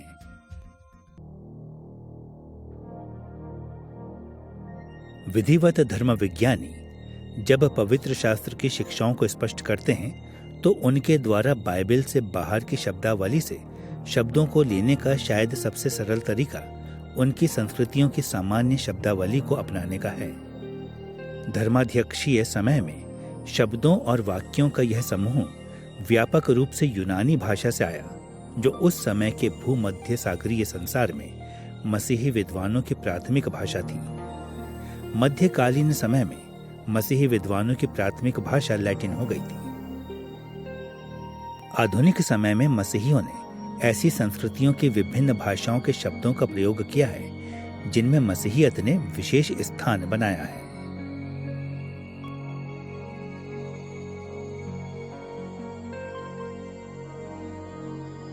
बाइबल से बाहर की सामान्य शब्दावली का प्रयोग करने का एक सबसे महत्वपूर्ण उदाहरण शब्द त्रिएकता है। शब्द त्रिएकता सबसे पहले सन 180 के लगभग प्रकट हुआ, जब अंताकिया के थियोफिलुस ने यूनानी शब्द त्रियोस का प्रयोग परमेश्वर के त्रिएक होने के वर्णन के लिए किया। इस शब्द का बाद में लैटिन में ट्रिनिटास के रूप में अनुवाद किया गया, जिसका अर्थ है त्रय। शब्द त्रिएकता बाइबल में कभी प्रकट नहीं होता, न ही यह एक तकनीकी, दर्शन शास्त्रीय या धार्मिक अभिव्यक्ति का शब्द था। यह एक सरल सा शब्द था जिसे 3 के सामान्य शब्द से बनाया गया था। अंततः बाइबल से बाहर का यह शब्द एक ऐसा शीर्षक बन गया जिसके अंतर्गत धर्म विज्ञानियों ने इस तथ्य को अभिव्यक्त किया कि पवित्र शास्त्र कई बार परमेश्वर को 3 और कई बार 1 के रूप में दर्शाता है।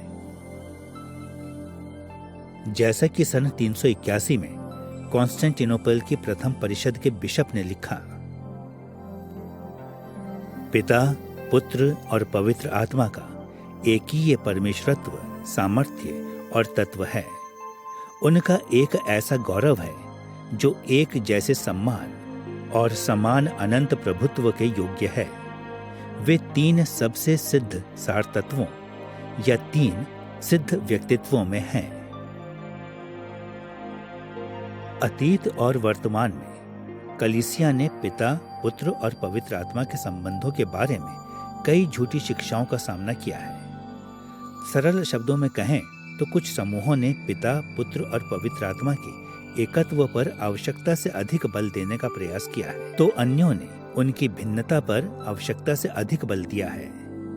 परमेश्वरत्व की विविधता और एकता पर पवित्र शास्त्र की संपूर्ण शिक्षा को दर्शाने के लिए कट्टरवादी मसीही बाइबल से बाहर की अभिव्यक्ति त्रिएकता का प्रयोग एक तकनीकी शब्द के रूप में यह संकेत देने के लिए करते हैं कि परमेश्वर तीन सिद्ध व्यक्तित्व तो है, परंतु सामर्थ्य और तत्व में एक ही है। बाइबल से बाहर के इस शब्द का प्रयोग उन विषयों में स्पष्टता लाने में सहायता करता है जिनका हम अध्ययन करते हैं। परमेश्वर त्रिएकता है।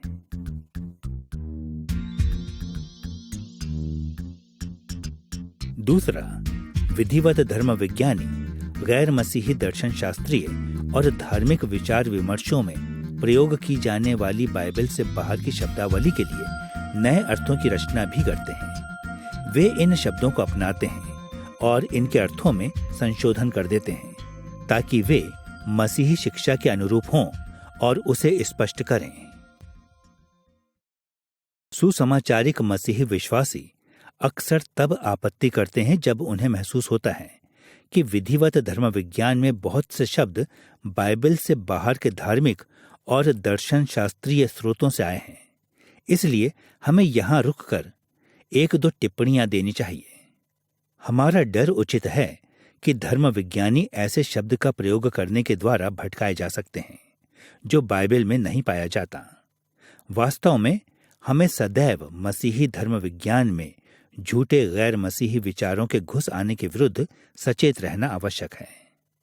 परंतु इसके साथ साथ जब तक विधिवत धर्म विज्ञानी पवित्र शास्त्र को अपने परम सर्वोच्च न्यायी के रूप में बनाए रखते हैं, तो बाइबल से बाहर की धार्मिक और दर्शन शास्त्रीय अभिव्यक्तियां बहुत सहायक सिद्ध हो सकती हैं।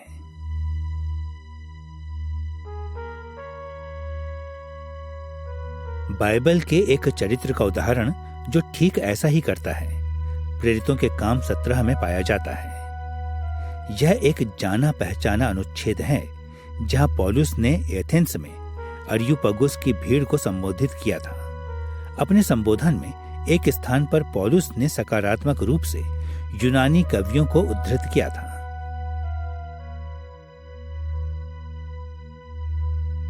सुनिए प्रेरितों के काम 17 के 28 से 29 में उसने क्या कहा।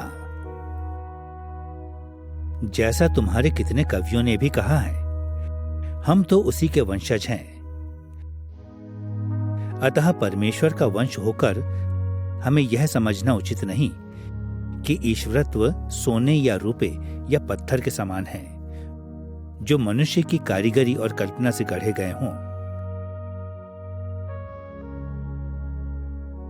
ये अभिव्यक्ति हम तो उसी के वंशज हैं का प्रयोग पहले दो यूनानी कवियों क्लिंथेस और अरातुस के द्वारा भिन्न भिन्न समयों में किया गया था।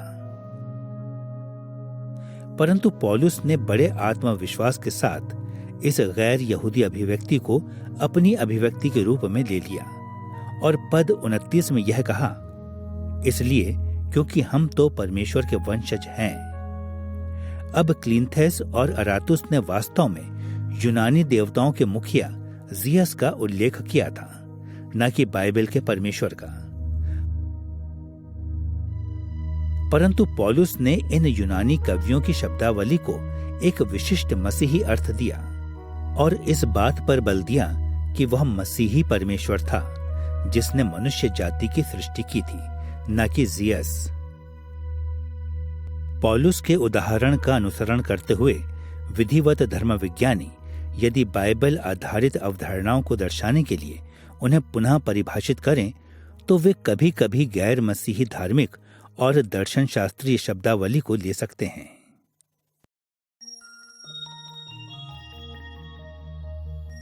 एक महत्वपूर्ण समय में जब यह घटित हुआ, तो वह मसीह की धर्म शिक्षा मसीही शास्त्र के इर्द गिर्द था। सन 451 में चालसीदोन की परिषद में मसीह की शिक्षा पर हुए विवाद के प्रति कलीसिया के प्रत्युत्तर को सुनिए। वहां हम यह पढ़ते हैं, मसीह सच्चा परमेश्वर और सच्चा मनुष्य है, बिना किसी असमंजस के, बिना किसी परिवर्तन के, बिना किसी विभाजन के, बिना किसी अलगाव के दो स्वभावों में पहचाना गया है। स्वभावों की यह विशिष्टता किसी भी तरह से एकता के कारण निरस्त नहीं होती, बल्कि प्रत्येक स्वभाव की विशेषताओं को संरक्षित रखा गया है और वे एक साथ मिलकर एक व्यक्तित्व और तत्व की रचना करते हैं, न कि दो व्यक्तित्वों में विभाजित या अलग अलग तत्वों की। यह कथन मसीह का ऐसे शब्दों में वर्णन करता है जो बाइबल की शब्दावली से भिन्न हैं। परिषद ने बाइबल से बाहर के स्रोतों से इन्हें प्राप्त किया और मसीह के स्वभावों के बारे में बताया। परिषद ने यह भी कहा कि मसीह के स्वभाव बिना किसी असमंजस के भिन्न हैं।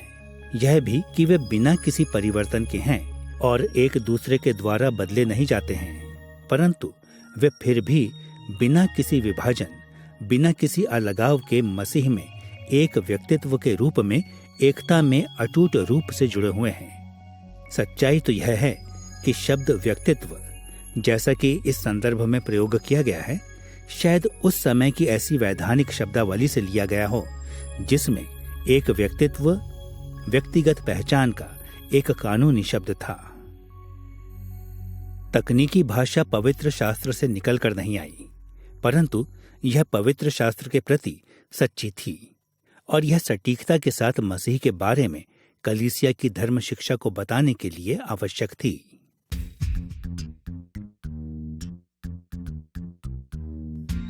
तीसरा, विधिवत धर्म विज्ञानी बाइबल आधारित और बाइबल से बाहर के शब्दों को अपनी तकनीकी धर्म विज्ञानी शब्दावली की रचना करने के लिए आपस में जोड़ भी देते हैं।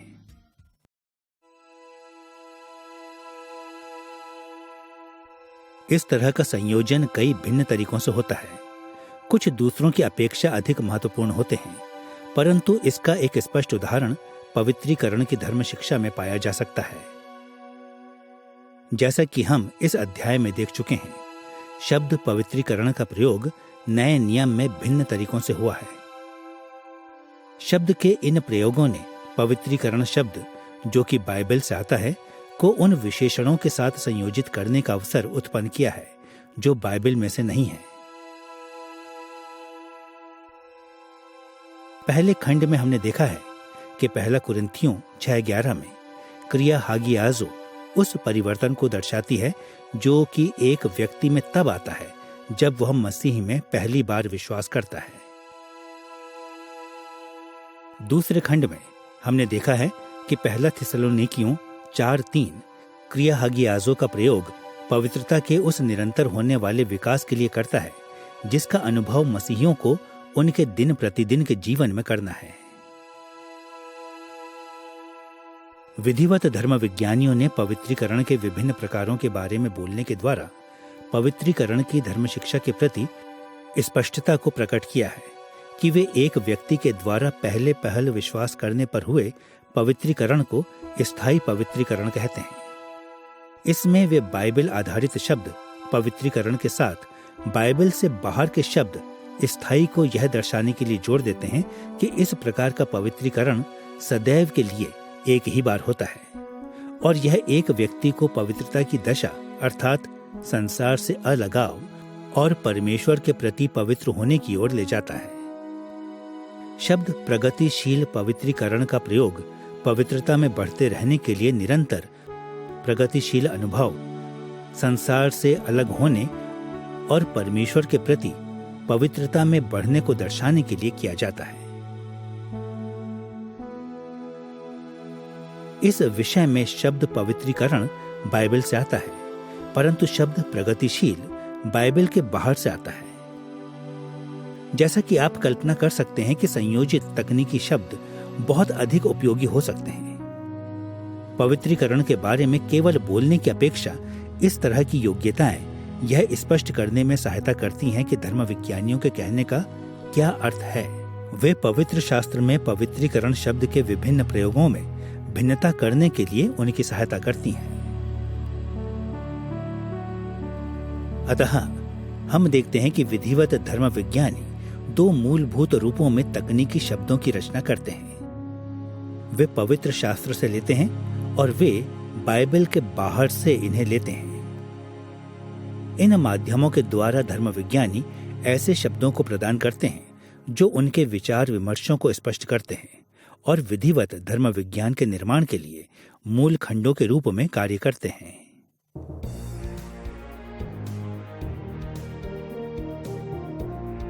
अब क्योंकि हमने विधिवत धर्म विज्ञान में तकनीकी शब्दों के प्रति एक सामान्य दिशा निर्धारण को देख लिया है और यह भी देख लिया है कि वे उनकी रचना कैसे करते हैं, इसलिए हमें अपने तीसरे विषय की ओर मुड़ना चाहिए, तकनीकी शब्दों के मूल्य और खतरे।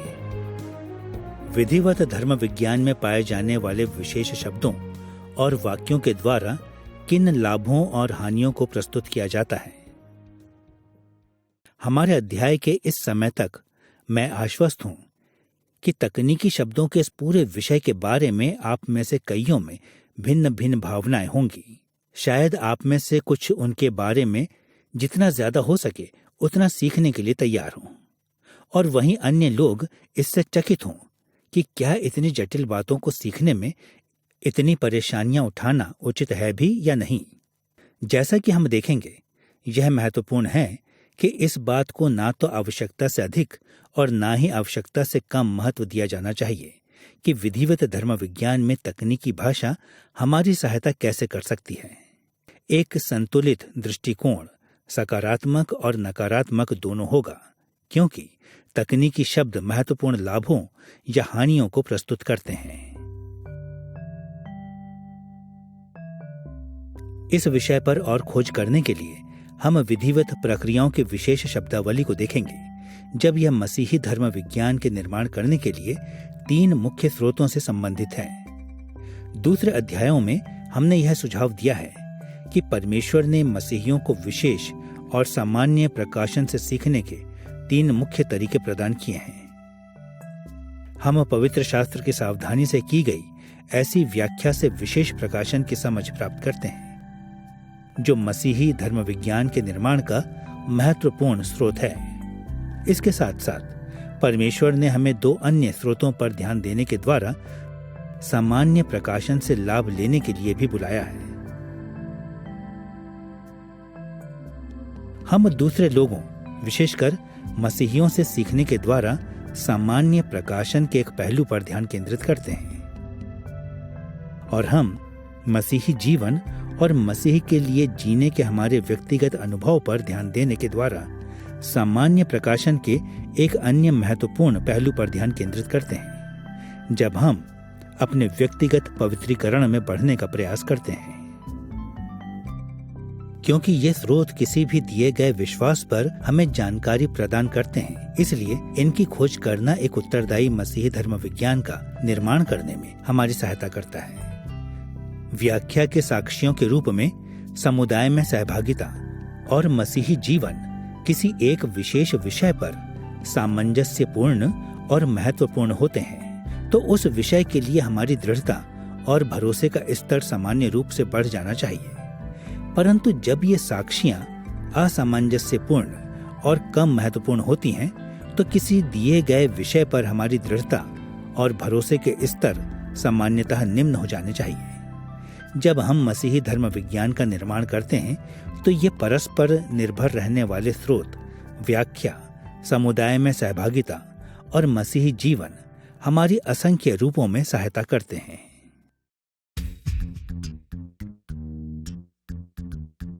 क्योंकि ये स्रोत बहुत ही महत्वपूर्ण हैं, इसलिए हम विधिवत प्रक्रियाओं में इनमें से प्रत्येक शब्द के आधार पर तकनीकी शब्दों के मूल्य और खतरों की खोज करेंगे।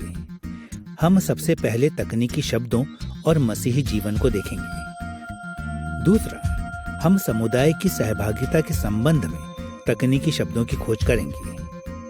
और तीसरा, हम पवित्र शास्त्र की व्याख्या के संबंध में उनकी जांच करेंगे। आइए सर्वप्रथम हम मसीही जीवन के धर्म विज्ञानी स्रोत को देखें।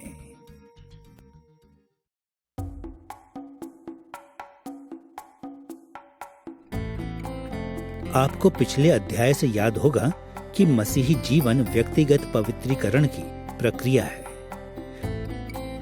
व्यक्तिगत पवित्रीकरण कम से कम 3 स्तरों पर होना चाहिए: वैचारिक, व्यावहारिक और भावनात्मक स्तर, या जैसा कि हमें बताया गया है, पवित्रीकरण में सही विचार, ऑर्थोडॉक्सी, सही आचरण, ऑर्थोप्रैक्सिस और करुणा भाव, ऑर्थोपैथोस का विकास सम्मिलित है।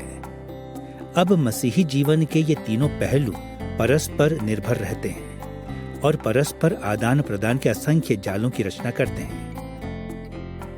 सही सोच या ऑर्थोडॉक्सी हमारे व्यवहार ऑर्थोप्रैक्सिस और भावनाओं ऑर्थोपैथोस को प्रभावित करती है। हमारे व्यवहार ऑर्थोप्रैक्सिस उस तरीके को प्रभावित करते हैं जिनमें हम विषयों पर विचार विमर्श ऑर्थोडॉक्सी करते हैं, और हम उनके बारे में कैसे महसूस ऑर्थोपैथोस करते हैं। और निसंदेह हमारी भावनाएं ऑर्थोपैथोस इस बात को गहराई से प्रभावित करती हैं कि हम कैसा व्यवहार करते हैं ऑर्थोप्रैक्सिस, और कैसे सोचते हैं ऑर्थोडॉक्सी है।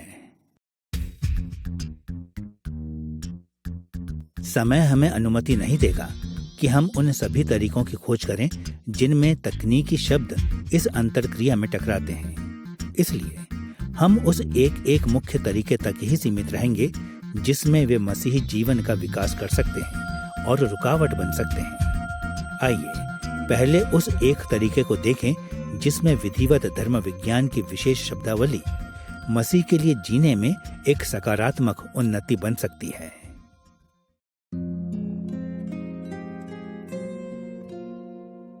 मसीही जीवन में तकनीकी शब्दों को सीखने का एक सबसे महत्वपूर्ण लाभ यह है कि वे बाइबल की जटिल शिक्षाओं के सरल विवरणों के रूप में कार्य करते हैं।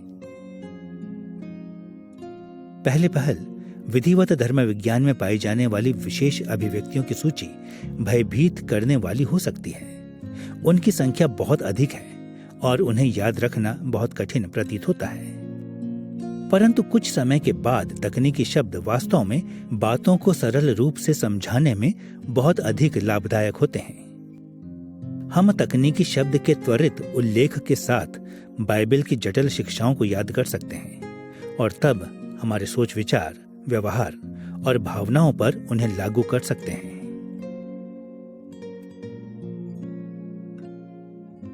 एक क्षण के लिए ऐसे व्यक्ति की कल्पना करें जिसके पास विधिवत धर्म विज्ञान की शब्दावली का ज्यादा ज्ञान ना हो। उदाहरण के लिए, चाहे यह चकित करने वाला भी क्यों ना हो, नए विश्वासियों ने अक्सर मुझसे यह पूछा है, क्या यीशु परमेश्वर है या परमेश्वर का पुत्र? यह समझना कठिन नहीं है कि लोग इसके बारे में असमंजस में क्यों पड़ जाते हैं। जब वे बाइबल को तकनीकी शब्दों की समझ के बिना पढ़ते हैं तो उनके पास कोई ऐसी अवधारणा उपलब्ध नहीं होती जो उनकी सहायता कर सके। वे बाइबल के एक अनुच्छेद को पढ़ते हैं और वह ऐसा कहता प्रतीत होता है कि यीशु परमेश्वर है। तब वे किसी दूसरे अनुच्छेद को पढ़ते हैं और वह ऐसा कहता प्रतीत होता है कि यीशु परमेश्वर का पुत्र है, जो स्वयं को परमेश्वर के अधीन कर देता है। इसमें कोई आश्चर्य नहीं कि विश्वासी अक्सर असमंजस में पड़ जाते हैं जब बात इस तरह के व्यवहारिक प्रश्नों की आती है। मुझे किस से प्रार्थना करनी चाहिए, यीशु से या परमेश्वर से?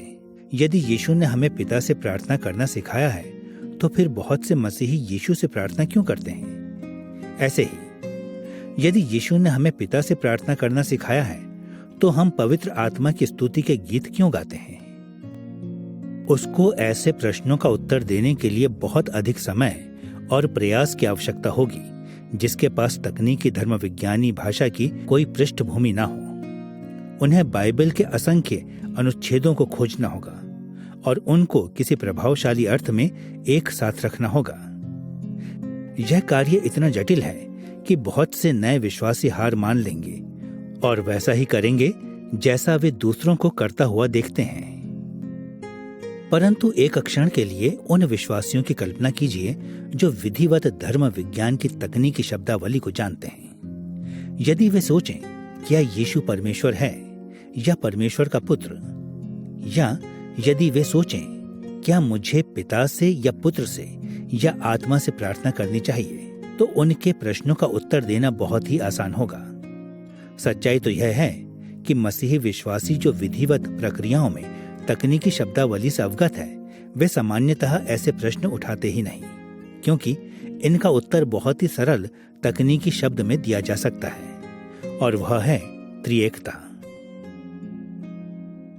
यदि कोई इस शब्द के अर्थ से अवगत है तो ऐसे कई प्रश्नों के उत्तर उसी समय मिल जाएंगे और हम लगभग स्वाभाविक रूप से पारंपरिक उत्तर को व्यवहार ऑर्थोप्रैक्सिस और भावनाओं ऑर्थोपैथोस पर लागू कर सकते हैं। जटिल विषयों को सरल बनाने और उन्हें याद करने की क्षमता एक ऐसी बड़ी उन्नति है जो तकनीकी शब्दावली हमारे मसीही जीवन को प्रदान करती है।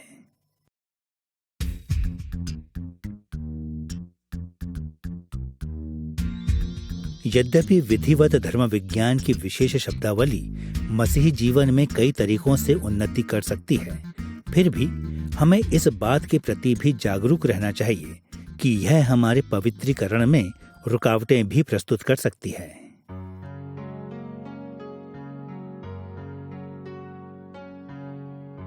जैसा कि मैंने स्वयं को और दूसरों को विधिवत धर्म विज्ञान की तकनीकी अभिव्यक्तियों के साथ बहुत अधिक परिचित होते देखा है, तो उसमें एक कहानी बार बार दिखाई देती है। विधिवत प्रक्रियाओं की विशेष शब्दावली को जानना आत्मिक घमंड की ओर ले जा सकता है। यह विशेषकर धर्म विज्ञान के युवा विद्यार्थियों के साथ विशेष रूप से होता है। समस्या अक्सर ऐसे उठ खड़ी होती है। धर्म विज्ञान के विद्यार्थी धर्म विज्ञान के तकनीकी शब्दों को सीखने के लिए बौद्धिक क्षमता को खर्च करते हैं और वे उन्हें उनके प्रयोग को बहुत सुविधाजनक पाते हैं। परंतु इसके साथ साथ अधिकांश साधारण लोगों के पास इस तरह के विवरणों को सीखने की क्षमता, समय और रुचि नहीं होती। और अक्सर धर्म विज्ञान के विद्यार्थी स्वयं को उनसे बेहतर समझना आरंभ कर देते हैं जिनके पास विधिवत प्रक्रियाओं की तकनीकी शब्दावली नहीं होती। वे घमंड से इतना ज्यादा भर जाते हैं कि यह मानने लग जाते हैं कि अधिक शब्दावली का अर्थ है अधिक पवित्रीकरण, परंतु ऐसा बिल्कुल नहीं होता।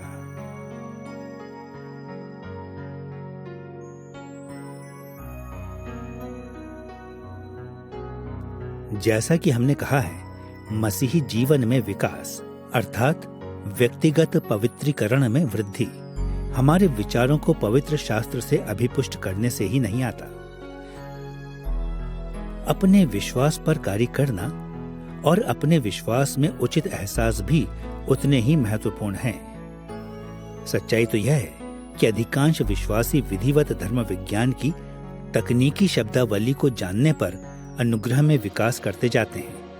हम फिर भी पवित्र शास्त्र को सीख सकते हैं और ऐसे ज्ञान के बिना भी उसे अपने प्रतिदिन के जीवन में लागू कर सकते हैं।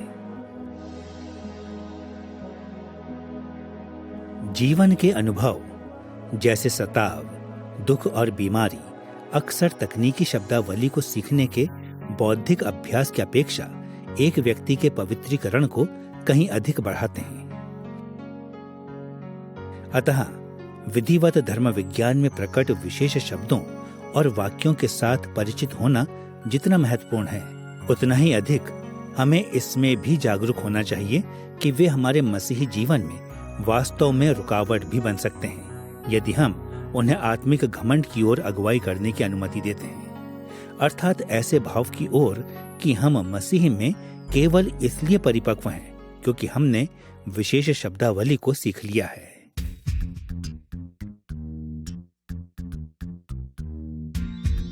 तकनीकी शब्द कैसे मसीही जीवन में लाभ और हानि ला सकते हैं को समझने के अतिरिक्त हमें इसके प्रति भी जागरूक होना चाहिए कि वे समुदाय में हमारी सहभागिता पर कैसे प्रभाव डालते हैं।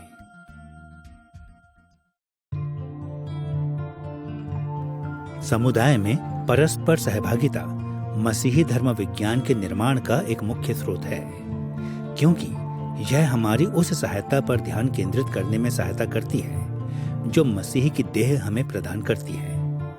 हम मसीही समुदाय में परस्पर सहभागिता के लिए 3 महत्वपूर्ण आयामों की बात कर सकते हैं: मसीही धरोहर, वर्तमान मसीही समुदाय और व्यक्तिगत निर्णय। मसीही धरोहर अतीत की कलीसिया में पवित्र आत्मा के कार्य के साक्षी को प्रस्तुत करती है। हम वह सीखते हैं जो उसने हमारे आत्मिक पूर्वजों को सिखाया था। हमारा वर्तमान मसीही समुदाय आज के मसीहियों के जीवन के साक्षी प्रस्तुत करता है, अर्थात वह जो पवित्र आत्मा हमारे चारों ओर के अन्य विश्वासियों को सिखा रहा है। हमारे व्यक्तिगत निर्णय ऐसे विषयों पर हमारे व्यक्तिगत निष्कर्षों या बोधों को प्रस्तुत करता है जिन्हें हम पवित्र आत्मा की व्यक्तिगत अगुवाई में दूसरों के साथ हमारी सहभागिता के दौरान सामने लाते हैं। समुदाय के ये आयाम एक दूसरे के साथ भिन्न भिन्न तरीकों से व्यवहार करते हैं, साथ ही परस्पर आदान प्रदान के असंख्य जालों का निर्माण करते हैं। हमारी धरोहर हमारे वर्तमान समुदाय और व्यक्तिगत निर्णयों को जानकारी प्रदान करती है। हमारा वर्तमान समुदाय हमारी धरोहर के साथ मध्यस्थता करता है और हमारे व्यक्तिगत निर्णयों को प्रभावित करता है, और हमारे व्यक्तिगत निर्णय हमारी धरोहर के प्रभावों और वर्तमान समुदायों की भी मध्यस्थता करते हैं। परस्पर सहभागिता के इन मूलभूत तत्वों को ध्यान में रखते हुए हमें कुछ ऐसे तरीकों की खोज करनी चाहिए जिनमें विधिवत धर्म विज्ञान की विशेष शब्दावली समुदाय की परस्पर सहभागिता में वृद्धि या रुकावट का कारण बन सकती है। आइए सबसे पहले हम उस महत्वपूर्ण तरीके को देखें जिनमें तकनीकी शब्द समुदाय में परस्पर सहभागिता में वृद्धि कर सकते हैं।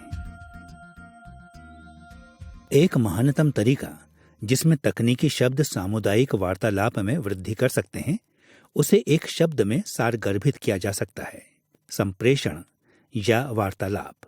जब विश्वासी उन विशेष अभिव्यक्तियों को जान लेते हैं और उनका प्रयोग कर पाते हैं जिन्हें विधिवत धर्म विज्ञानियों ने विकसित किया है, तो वे एक दूसरे से अधिक प्रभावशाली रूप में वार्तालाप कर सकते हैं। एक ओर जब हम विधिवत प्रक्रियाओं की भाषा को जान लेते हैं, तो हम अपनी मसीही धरोहर के साथ बहुत प्रभावशाली रूप में परस्पर सहभागिता कर सकते हैं। अधिकांश धर्म विज्ञानी कार्य टीका, विश्वास वचन, अंगीकार और अतीत के अन्य धर्म विज्ञानी लेख मसीही धारणाओं को सारगर्भित करने के रूप में तकनीकी शब्दों का अक्सर प्रयोग करते हैं, और विशेष रूप से विधिवत धर्म विज्ञान बातों को व्यक्त करने के इन पारंपरिक तरीकों से गहराई से संबंधित है। अतः विधिवत प्रक्रियाओं के तकनीकी शब्द हमारी बहुत सहायता करते हैं जब हम अतीत के मसीही विश्वासियों से सहभागिता करते हैं। उदाहरण के लिए, यदि आप यह जानने में रुचि रखते हैं कि ऑगस्टीन, एक्विनोस, लूथर या कैल्विन जैसे कलीसियाई धर्माध्यक्षों ने क्या शिक्षा दी, तो आप बहुत लाभ प्राप्त कर सकते हैं यदि आप पारंपरिक तकनीकी शब्द से परिचित हैं। यह बात निश्चित है कि बहुत से शब्द इन लोगों के दिनों के बाद बनाए गए हैं, परंतु तब भी तकनीकी शब्द हमें उनके लेखन कार्यों के साथ संबंध स्थापित करने के तरीके बताते हैं, ताकि हम उससे लाभ प्राप्त कर सकें जो परमेश्वर ने उन्हें सिखाया था। दूसरी ओर हमारे वर्तमान समुदायों के साथ परस्पर सहभागिता भी काफी बढ़ सकती है यदि हम और वे जो हमारे चारों ओर हैं एक जैसी धर्म विज्ञानी शब्दावली को रखें।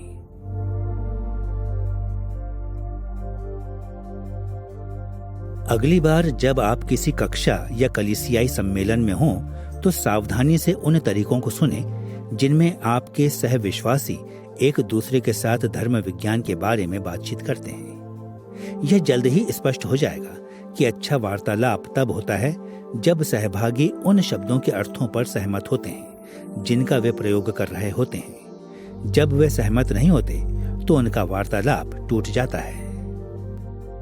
क्या यह अच्छा नहीं है कि अधिकांश प्रोटेस्टेंटवादी शब्द पवित्रीकरण का प्रयोग केवल विश्वास के द्वारा पवित्रीकरण के लिए ही करते हैं?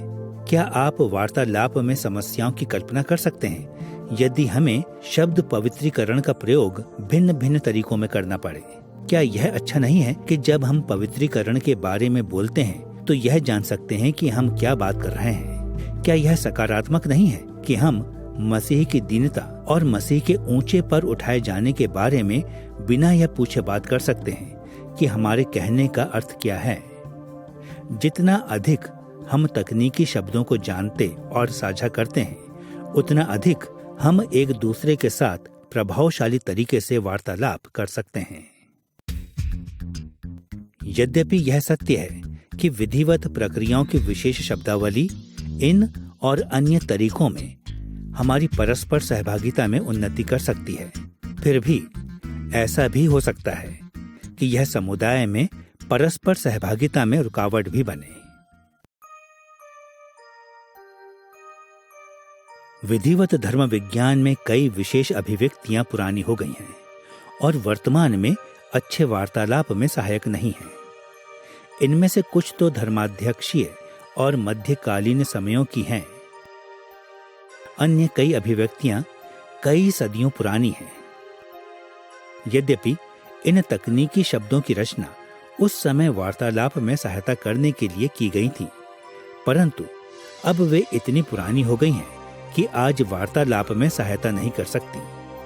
फलस्वरूप हम इन पुराने शब्दों को सीख सकते हैं, परंतु हम में से बहुत से इन्हें नहीं सीखेंगे और इससे समुदाय की परस्पर सहभागिता बहुत सीमित हो जाएगी।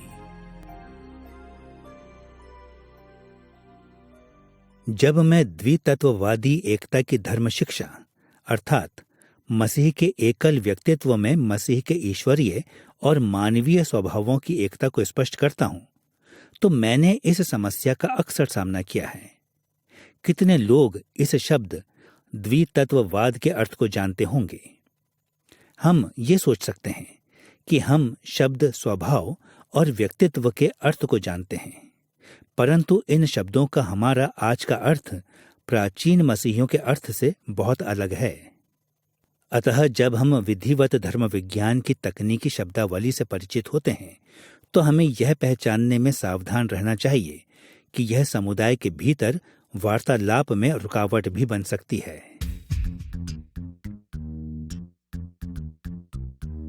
तकनीकी शब्दों के मसीही जीवन और समुदाय में सहभागिता के साथ संबंध रखने के कुछ तरीकों को देख लेने के बाद अब हमें अपने तीसरे मुख्य धर्म विज्ञानी स्रोत की ओर मुड़ना चाहिए, पवित्र शास्त्र की व्याख्या। विधिवत प्रक्रियाओं के विशेष शब्द और वाक्यांश किस प्रकार बाइबल की हमारी व्याख्या को प्रभावित करते हैं। संपूर्ण मसीही धर्म विज्ञान के निर्माण के लिए व्याख्या अत्यंत महत्वपूर्ण है, क्योंकि यह पवित्र शास्त्र में दिए हुए परमेश्वर के विशेष प्रकाशन की ओर हमारी सबसे अधिक प्रत्यक्ष पहुंच है। एक अन्य अध्याय में हमने सुझाव दिया है कि उन 3 तरीकों के विषय में सोचना सहायक होगा जिनमें पवित्र आत्मा ने पवित्र शास्त्र की व्याख्या करने में कलीसिया की अगुवाई की है। हमने इन व्यापक श्रेणियों को साहित्यिक विश्लेषण, ऐतिहासिक विश्लेषण और विषयात्मक विश्लेषण कहा है। पहला, साहित्यिक विश्लेषण पवित्र शास्त्र को एक चित्र या कलात्मक प्रस्तुति के रूप में देखता है, जिसकी रचना विशिष्ट साहित्यिक विशेषताओं के माध्यम से उनके मूल पाठकों को प्रभावित करने के लिए मानवीय लेखकों द्वारा दैवीय प्रेरणा के द्वारा की गई है। दूसरा, ऐतिहासिक विश्लेषण पवित्र शास्त्र को इतिहास की ओर एक खिड़की के रूप में देखता है, जो ऐसी प्राचीन ऐतिहासिक घटनाओं को देखने और सीखने का तरीका है जिन्हें पवित्र शास्त्र त्रुटि रहित रूप से दर्शाता है। और तीसरा, विषयात्मक विश्लेषण पवित्र शास्त्र को एक दर्पण की तरह देखता है, जो हमारी रुचि के प्रश्नों और विषयों पर मनन करने का एक तरीका है। हर बार जब हम पवित्र शास्त्र की व्याख्या करते हैं, तो हम इन तीनों तरह के विश्लेषणों का किसी न किसी तरह प्रयोग करते हैं, क्योंकि ये एक दूसरे पर परस्पर बहुत निर्भर होते हैं। वे भी परस्पर आदान प्रदान के जालों का निर्माण करते हैं। फिर भी किसी एक समय में हम अपनी आवश्यकताओं और उद्देश्यों पर आधारित होकर किसी एक तरीके को दूसरे से अधिक महत्व दे सकते हैं। विधिवत धर्म विज्ञान पवित्र शास्त्र के विषयात्मक दृष्टिकोणों को किसी अन्य व्याख्यात्मक विधि से अधिक प्रयोग करता है। विधिवत धर्म विज्ञानी यह पता लगाने की कोशिश करते हैं कि बाइबल उन विषयों के बारे में क्या शिक्षा देती है जिनमें उनकी विशेष रुचि होती है। दूसरे शब्दों में, विधिवत धर्म विज्ञानी पवित्र शास्त्र को विशेष धर्म शिक्षाओं से संबंधित प्रश्नों के साथ देखते हैं। वे ऐसे प्रश्नों को पूछते हैं जैसे बाइबल परमेश्वर के बारे में क्या कहती है, मनुष्य के बारे में यह क्या कहती है, उद्धार के बारे में यह क्या कहती है। वे अपने प्रश्नों के बाइबल आधारित उत्तरों को प्राप्त करने के लिए पवित्र शास्त्र को खोजते हैं और इस अनुच्छेद या उस अनुच्छेद से जानकारी को एकत्र करते हैं। इस प्रक्रिया में जिस एक बड़ी चुनौती का सामना विधिवत धर्म वैज्ञानी करते हैं वह यह है कि यह कैसे निर्धारित किया जाए कि पवित्र शास्त्र का कौन सा अनुच्छेद उनके प्रश्नों पर टिप्पणी करता है। क्या यह अनुच्छेद इस धर्म शिक्षा को संबोधित करता है? क्या यह अनुच्छेद इस या उस विषय पर बोलता है? कई बार इस या उस अनुच्छेद का चुनाव करना स्पष्ट होता है, परंतु बहुत बार यह उतना स्पष्ट नहीं होता है। और विधिवत धर्म विज्ञान में तकनीकी शब्दावली इस पूरी प्रक्रिया में एक जटिल कार्य है।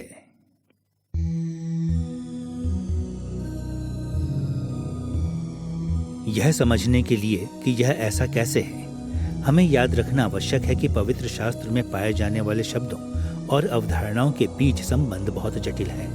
अन्य बातों के साथ साथ बाइबल के बहुत से शब्द एक ही अवधारणा को दर्शा सकते हैं और एक शब्द कई अवधारणाओं को दर्शा सकता है।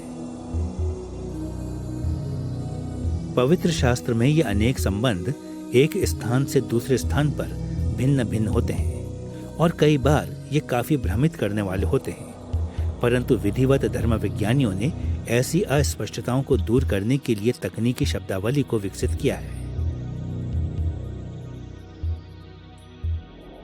उन्होंने ऐसे शब्दों की रचना की है जो कि विशेष रूप से परिभाषित किए गए हैं, जिनका उद्देश्य केवल एक ही धर्म विज्ञानी अवधारणा को व्यक्त करने का होता है।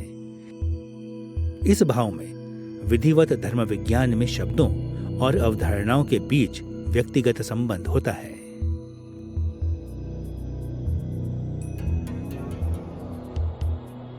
अब बाइबल में विधिवत धर्म विज्ञान में शब्दों और अवधारणाओं के बीच की यह भिन्नता एक बहुत ही महत्वपूर्ण अवलोकन की ओर अगुवाई करती है।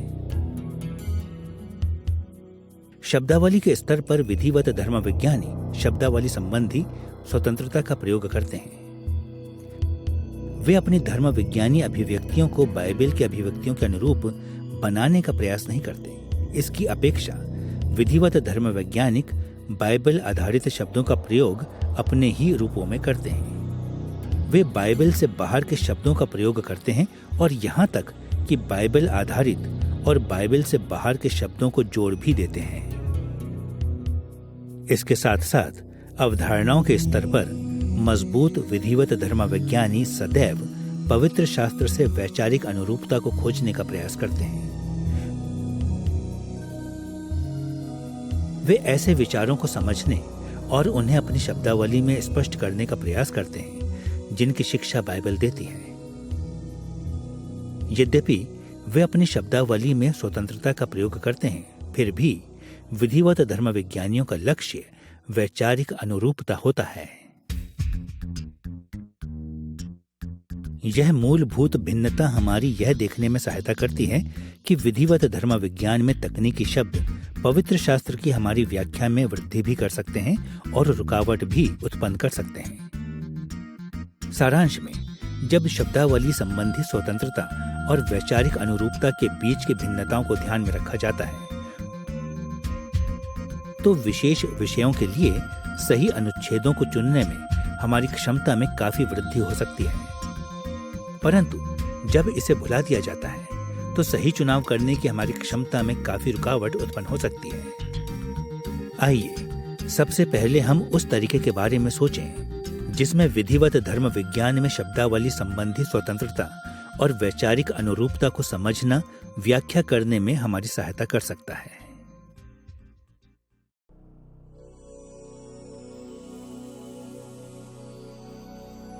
दुर्भाग्य से पवित्र शास्त्र के कई व्याख्याकार अक्सर ऐसे रूप में कार्य करते हैं जिनका वर्णन बहुत अधिक प्रतिबंधात्मक रूप में किया जा सकता है। वे गलत रूप में अनुमान लगाते हैं कि पवित्र शास्त्र का कोई अनुच्छेद एक ऐसे धर्म विज्ञानी अवधारणा के बारे में तभी बोलता है यदि वह अनुच्छेद उस तकनीकी शब्द का प्रयोग करता है जिनकी पहचान वे उस विषय के साथ करते हैं। यदि उनका विशेष धर्म विज्ञानी शब्द अक्सर विधिवत धर्म विज्ञान की कोई तकनीकी अभिव्यक्ति उस अनुच्छेद में प्रकट नहीं होता, तो वे गलत तरीके से उस अनुच्छेद को अपने विचार विमर्श से बाहर कर देते हैं।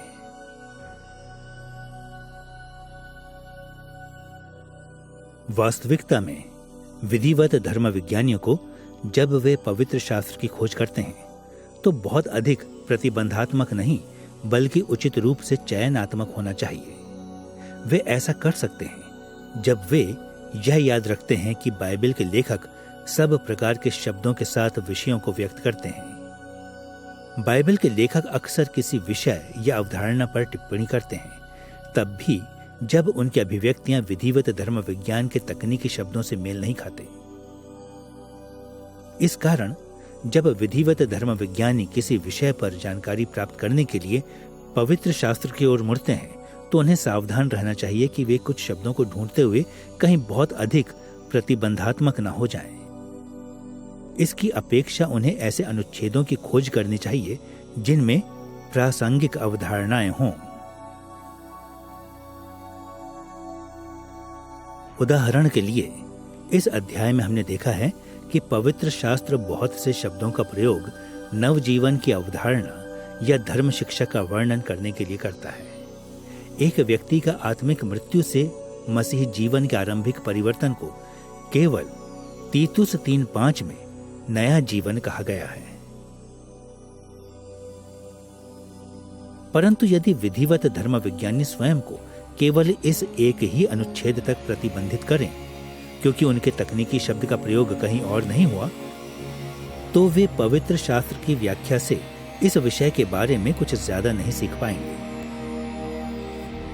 एक व्यक्ति की मृत्यु से मसीही जीवन के आरंभिक परिवर्तन के विषय पर बाइबल की शिक्षा शब्द नवजीवन तक ही सीमित नहीं है। पवित्र शास्त्र नए मनुष्य, नए सिरे से जन्म, नया जन्म और ऐसी कई अन्य अभिव्यक्तियों के प्रयोग के द्वारा इसी धर्म विज्ञानी धर्म शिक्षा के बारे में बात करता है।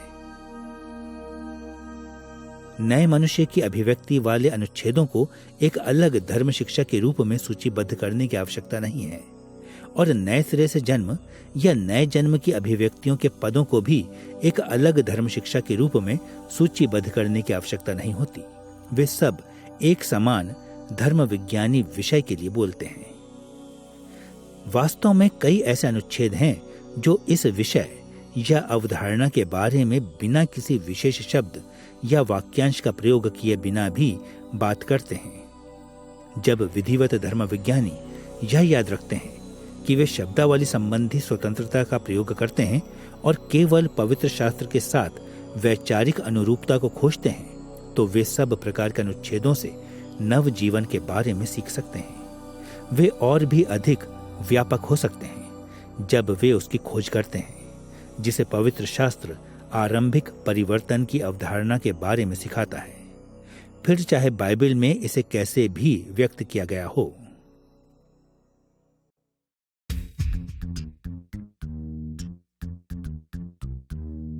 जहां यह सच है कि शब्दावली संबंधी स्वतंत्रता और विधिवत धर्म विज्ञान की वैचारिक अनुरूपता को ध्यान में रखने से हमारी व्याख्या में उन्नति हो सकती है, वहीं इस सच्चाई को भूल जाना पवित्र शास्त्र की हमारी व्याख्या में रुकावट भी उत्पन्न कर सकता है। कई ऐसे तरीके हैं जिनमें यह सच है, परंतु एक सबसे आम तरीका जिसमें तकनीकी शब्द व्याख्या में रुकावट बन सकते हैं वह यह है जिसे अति सामान्यीकरण कहा जा सकता है।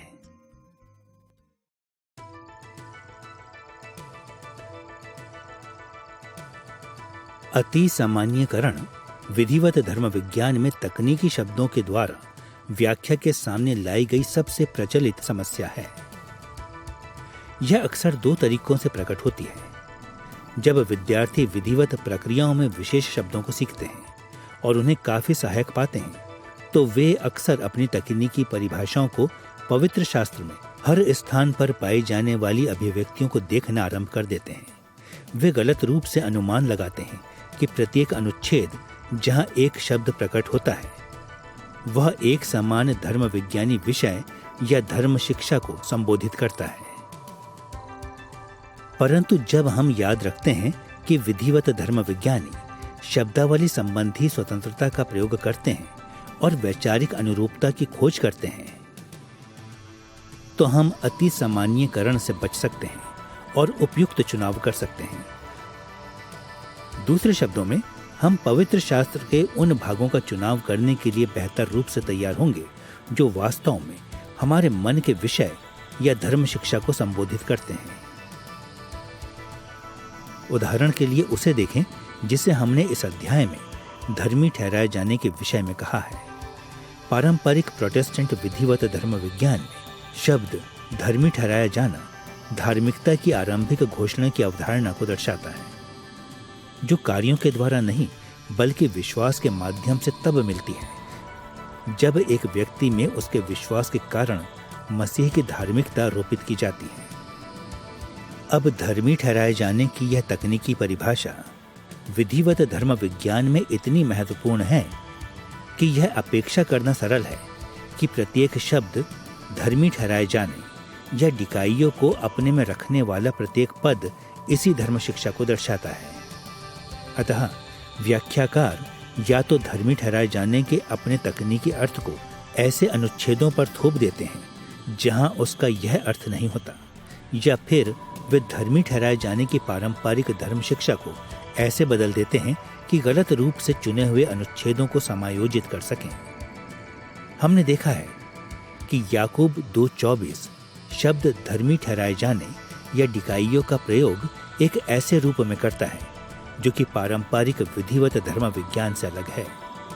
दुर्भाग्यवश कुछ धर्म विज्ञानियों ने यह सोचा है कि क्योंकि शब्द धर्मी ठहराया जाना इस अनुच्छेद में ही प्रकट होता है, इसलिए यह विधिवत धर्म विज्ञान में धर्मी ठहराए जाने की धर्म शिक्षा को संबोधित करता है, और परिणाम स्वरूप वे धर्मी ठहराए जाने की धर्म शिक्षा को पवित्र शास्त्र में पाए जाने वाले इस शब्द के कई प्रयोगों से भ्रमित कर देते हैं।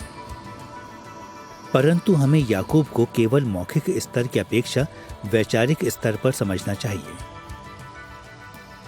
क्योंकि शब्द धर्मी ठहराया जाना इस या किसी और अनुच्छेद में प्रकट होता है तो इसका अर्थ यह नहीं कि इसे धर्मी ठहराए जाने की विधिवत धर्म विज्ञानी धर्म शिक्षा को प्रभावित करने की अनुमति दी जानी चाहिए। क्योंकि विधिवत धर्म विज्ञानी शब्दावली संबंधी स्वतंत्रता का प्रयोग करते हैं और पवित्र शास्त्र के प्रति केवल औपचारिक अनुरूपता को खोजते हैं, इसलिए हमें सावधान रहना चाहिए कि हम पवित्र शास्त्र के शब्दों के विविध प्रयोग को कभी शिथिल ना करें। इसे शिथिल करना हमारी व्याख्या को बहुत अधिक बाधित कर देगा।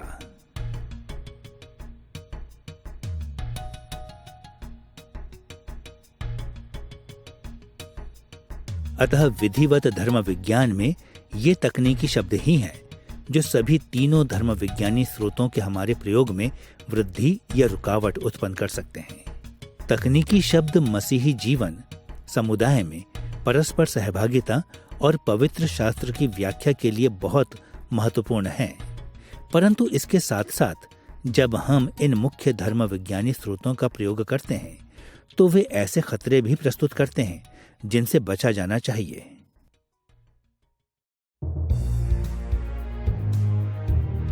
इस अध्याय में हमने विधिवत धर्म विज्ञान के तकनीकी शब्दों के कई आयामों की खोज की है। हमने इस ओर एक दिशा निर्धारण को प्राप्त किया कि वे क्या हैं और वे कैसे विधिवत धर्म विज्ञान की पूरी प्रक्रिया के भीतर उपयुक्त बैठते हैं। हमने विधिवत धर्म विज्ञानियों को देखा है कि वे कैसे अपने विशेष या तकनीकी शब्दों का निर्माण करते हैं, और हमने ऐसे कुछ मूल्यों और खतरों को भी देखा है जिन्हें तकनीकी शब्द प्रस्तुत करते हैं। जब हम विधिवत धर्म विज्ञान का निर्माण करने की इस श्रृंखला को निरंतर जारी रखते हैं तो हम उसकी प्रासंगिकता को देखेंगे जो हमने बहुत बार तकनीकी शब्दों के बारे में सीखा है। विधिवत प्रक्रियाओं की विशेष शब्दावली को सीखना और यह सीखना कि उनका बुद्धिमानी से कैसे प्रयोग करना है एक धर्म विज्ञानी द्वारा किया जा सकने वाला सबसे सहायक कार्य हो सकता है। इन विषयों पर एक मजबूत पकड़ रखने के द्वारा हम एक ऐसे विधिवत धर्म विज्ञान का निर्माण कर सकते हैं जो परमेश्वर को आदर देगा और कलीसिया को बढ़ाएगा।